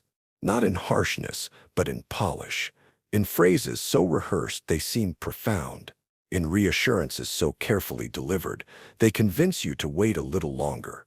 And because you want to believe them, you do, not once, but again and again. Words can be a form of control when they're used to reset the emotional balance without earning it. When apologies come without changed behavior. When declarations of love are used to disarm your anger or delay your departure. When vulnerability is mimicked, not lived. You begin to second-guess yourself. Were you too demanding? Too sensitive? Did you misunderstand? After all, they said all the right things. They used the language of growth, the vocabulary of self-awareness. But growth is not what you feel. What you feel is stuck. Over time, you may even find yourself parroting those same words back. You start to speak in the same softened, vague tone. I understand. I just need time. We're both trying. Not because you believe them, but because you've learned that sounding okay is often easier than being honest. You've internalized the rhythm of a relationship that runs on words, not truth. When this becomes your norm, communication stops being a path to healing. It becomes a tool for delay, a way to smooth over ruptures without repairing them. And you start to notice the dissonance, not in what's said, but in what's not followed through. You hear apologies, but you still feel alone. You hear promises, but nothing changes. You hear vulnerability, but the same harm keeps repeating. Eventually, you stop listening. Or worse, you stop speaking. Because if words don't matter, why use them at all? If every honest feeling is met with a practiced phrase, if every plea is met with a monologue instead of a shift, what's the point of bringing anything up? And so, silence grows. That's the cost of empty words. Not just the erosion of trust, but the erosion of your voice. The slow, steady disconnection from your own reality. You begin to accept appearance over substance, noise over meaning, and in doing so, you lose the anchor of clarity that honest language once offered. Healing from this kind of trap means listening less to what's said and more to what's shown. It means valuing actions over articulation, looking not at how they express love, but how they live it.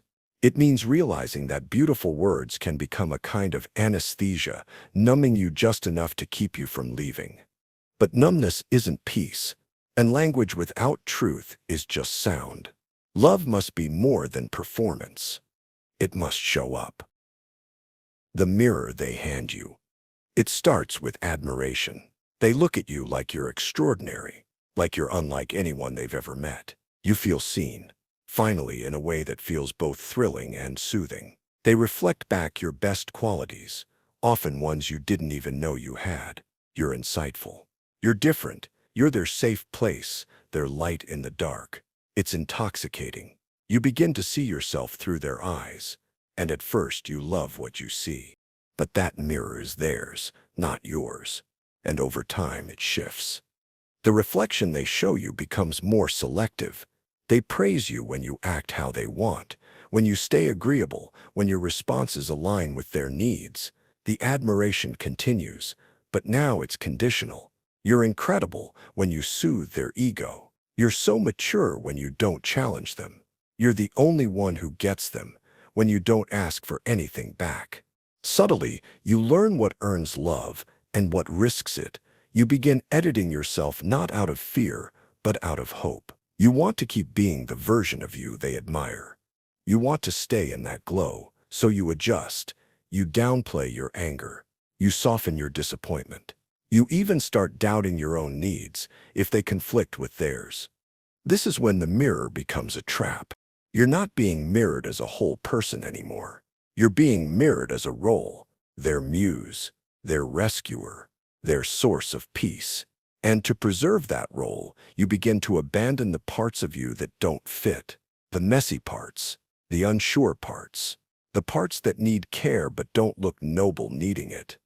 What's most disorienting is that it never feels cruel. It feels flattering. They continue to speak to you in idealistic tones, to put you on a pedestal, but being idealized is its own kind of dehumanization. You're not allowed to be contradictory or confused. You're not allowed to have needs that make them uncomfortable. If you break character, you break the illusion. And breaking the illusion comes with consequences. The affection dims. The warmth retreats. They become distant, withdrawn, sometimes even cold. And because they were once so effusive, so adoring, their coldness feels like punishment. You wonder what you did wrong. You chase the version of yourself they liked, trying to get the connection back. This is how the mirror begins to distort you. You stop asking what you actually think or feel. You stop trusting your own emotional responses.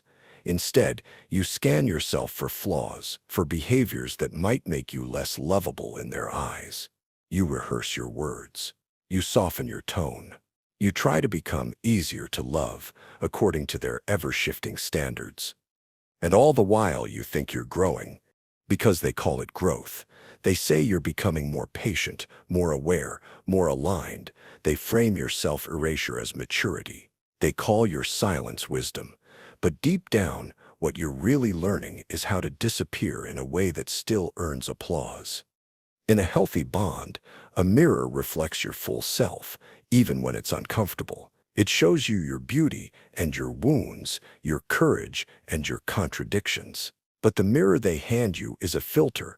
It shows you only what serves their story. And when you stop matching that image, it turns away. To reclaim your reflection, you have to stop asking them who you are. You have to look elsewhere into your own experiences, your own values, your own boundaries, and accept what you find, even when it's not flattering. Real love doesn't need you to be a mirror. It needs you to be a person. Control as passion. It doesn't start with rules. It starts with intensity, with someone showing up in your life like a fire burning hot, impossible to ignore. They're attentive. They text constantly. They want to know everything about you, where you are, what you're doing, how you're feeling. And at first it feels good. Needed. Like someone finally sees your life as important enough to track. They say it's because they care. And they do. But the care is layered, wrapped around a need to shape you, to direct you, to make you theirs, not just in name, but in action, thought, rhythm. They say they want to protect you. They say it's because you matter so much. But the affection always has a function to pull you closer, to make you rely on them, to keep you from drifting into your own orbit. They blur the line between love and possession. You start noticing the little things. Their voice tightens when you talk to certain people. They call it just being honest. They ask you not to post certain things, not to wear that, not to go there without them. At first, these requests sound reasonable, framed as care, not control. But they accumulate, and slowly, your world shrinks. They get angry when you make decisions without checking in. When you're busy, when you don't respond right away. Not explosive anger, always. Sometimes it's quiet, distant, cold. But it sends a message: if you want the warmth again, you'll have to fall back in line. What makes it hard to recognize is how passionate it all feels. They don't act like they're trying to dominate you. They act like they can't live without you. Like your independence is breaking their heart. Like you setting a boundary is a betrayal. And so the deeper you care, the harder it becomes to say no. Because now love equals sacrifice. And their version of passion requires your permission to be controlled. They'll say things like, "We're just so connected," or "I've never loved anyone like this." They'll frame your discomfort as a symptom of your past. You just don't know real love yet. If you pull away, they panic. If you set boundaries, they say you're pushing them out. And if you leave, they fall apart. That collapse becomes part of the trap. You start managing their emotions. You start second-guessing yourself. Was it really control, or are you just afraid of intimacy? Are you being unfair? Have you become too cold, too self-protective, too distant? So you let them back in. You accept the surveillance. You explain your choices, not because you owe them, but because you don't want the fallout. You become transparent, predictable, easier to love, easier to manage. And all of this is wrapped in the language of connection. They say, I just want to be close to you. I know you better than anyone. We're soulmates. You just don't see it yet. But every time you step closer, a little more of you disappears.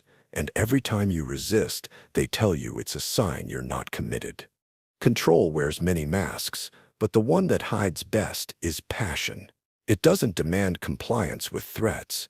It does it with affection, with longing, with promises of closeness that only exist when you stop being difficult, stop being distant, stop being you. And the scariest part, sometimes it works. Because when someone loves you in a way that feels consuming, it's easy to confuse being devoured with being desired. But love that won't let you breathe is not love. It's ownership. And if their love only survives when you're smaller, quieter, more obedient, then what they love isn't you. It's their version of you, the one they can control. You complete me. Warning. It sounds beautiful when you hear it the first time, like a line from a movie. You complete me. It's meant to be romantic, vulnerable, raw, a declaration that you are the missing piece, that before you their life was a puzzle with an empty space, and now everything fits. You feel wanted, needed, cherished, and for a while, that feels like love. But there's a difference between being loved and being required. At first, it shows up in small ways. They say they don't know what they'd do without you, that you've made them whole, that you've healed something in them no one else could. It feels flattering, deep, like your presence has the power to transform. You matter, not just as a partner, but as their savior. And that's where the danger begins. Because love should be about connection, not completion. When someone says you complete them, they aren't just praising you, they're handing you a job, a role, one you didn't apply for, and one you can't leave without breaking something fragile. You stop being a person with needs and become a function, a solution to their emptiness. Their sense of self becomes wrapped around you. Their happiness becomes your responsibility. Their identity, your mirror. And when they struggle, the pressure turns inward. If they're anxious, you're supposed to calm them. If they're angry, you're meant to absorb it. If they're spiraling, it's your fault for not anchoring them. Every bad day becomes a reflection of how you've failed to keep them whole. You start shrinking under the weight of it. It's not that they don't love you. It's that their love is conditional. If you change, they panic. If you grow in a direction that challenges them, they feel abandoned. If you pull away even slightly to breathe, they say you're cold, distant, selfish. Because in their eyes, you were never supposed to be a separate person. You were the missing half, and halves aren't allowed to move on their own. Over time, your needs begin to feel like threats. Wanting space is abandonment. Expressing confusion is betrayal. Asking for balance feels like cruelty. You stop speaking your mind, not out of fear of punishment, but because you can see how much it hurts them when you're not exactly what they need. They don't have to raise their voice. They don't need to be cruel. Their pain is enough. Their tears, their silence, their devastation, it all tells you the same thing. You are responsible for their wholeness. And that's not love. That's dependency dressed as destiny. It's not romantic to be the glue that holds someone together. It's exhausting. It forces you to stay small, predictable, stable, not because it's who you are, but because if you wobble, the entire relationship shatters. You start censoring your joy, hiding your struggles, pretending you're okay just to keep them okay. And in doing so, you lose track of who you are without them. because everything has been about who you are to them. True love allows for two complete people. It celebrates your strength, your growth, your movement, even when that movement is away from them. It doesn't fear your independence. It doesn't collapse when you assert your needs. It doesn't see your wholeness as a threat. So when someone says, "You complete me," listen closely. Because what sounds like devotion might actually be a warning. They aren't looking for a partner.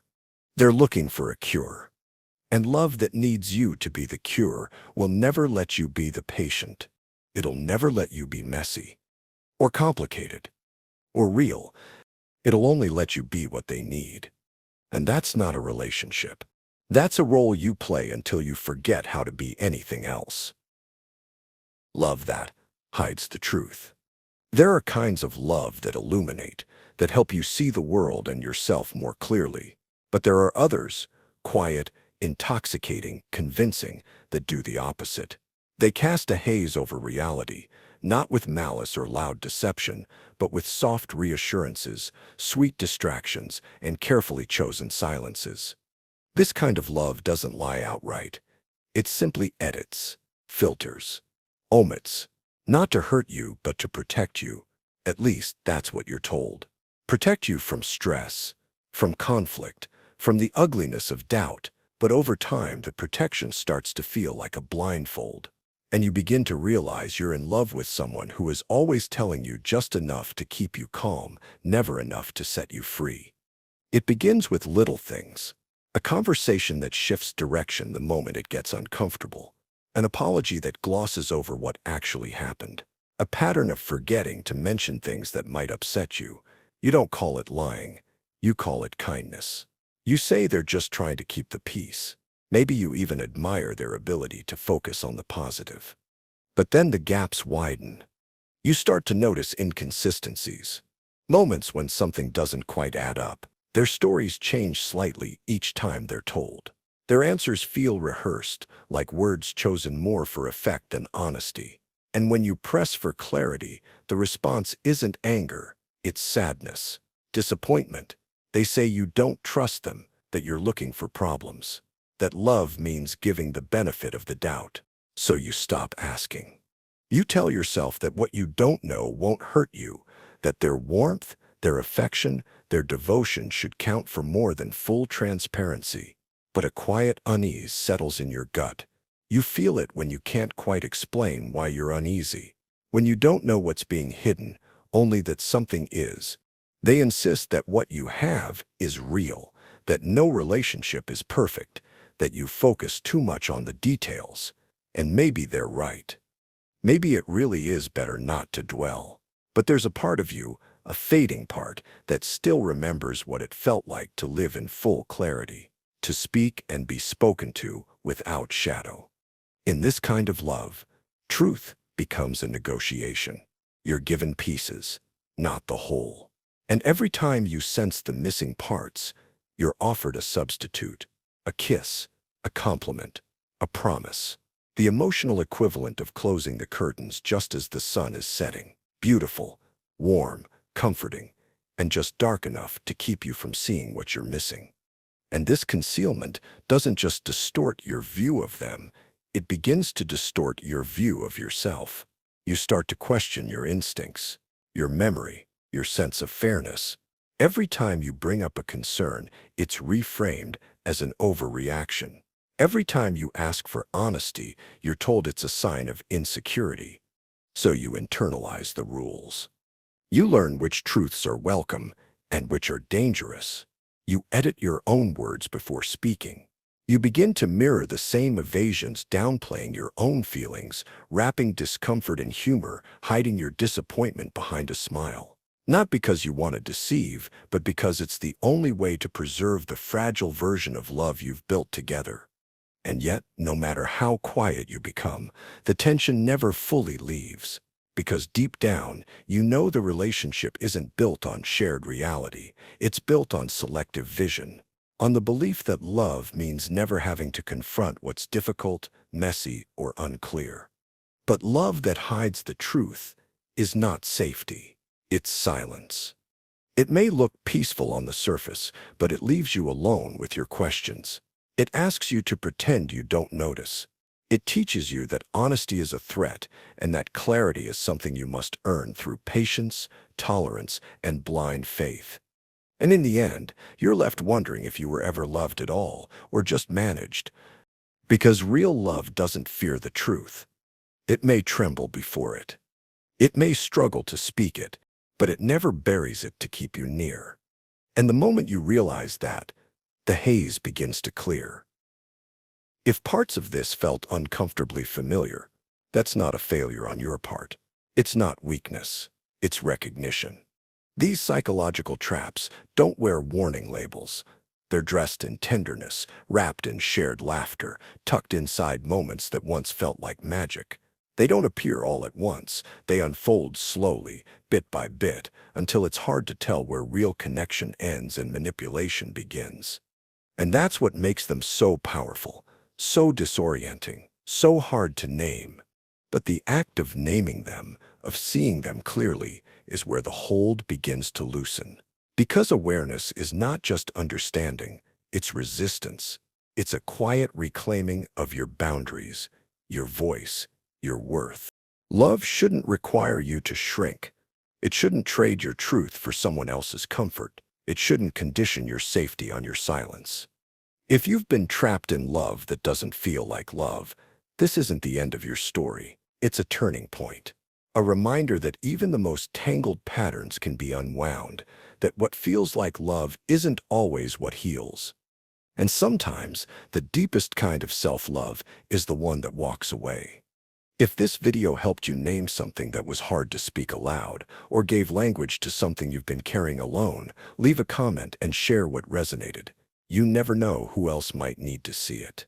Subscribe for more quiet awakenings like this one, and thank you truly for spending this time with me.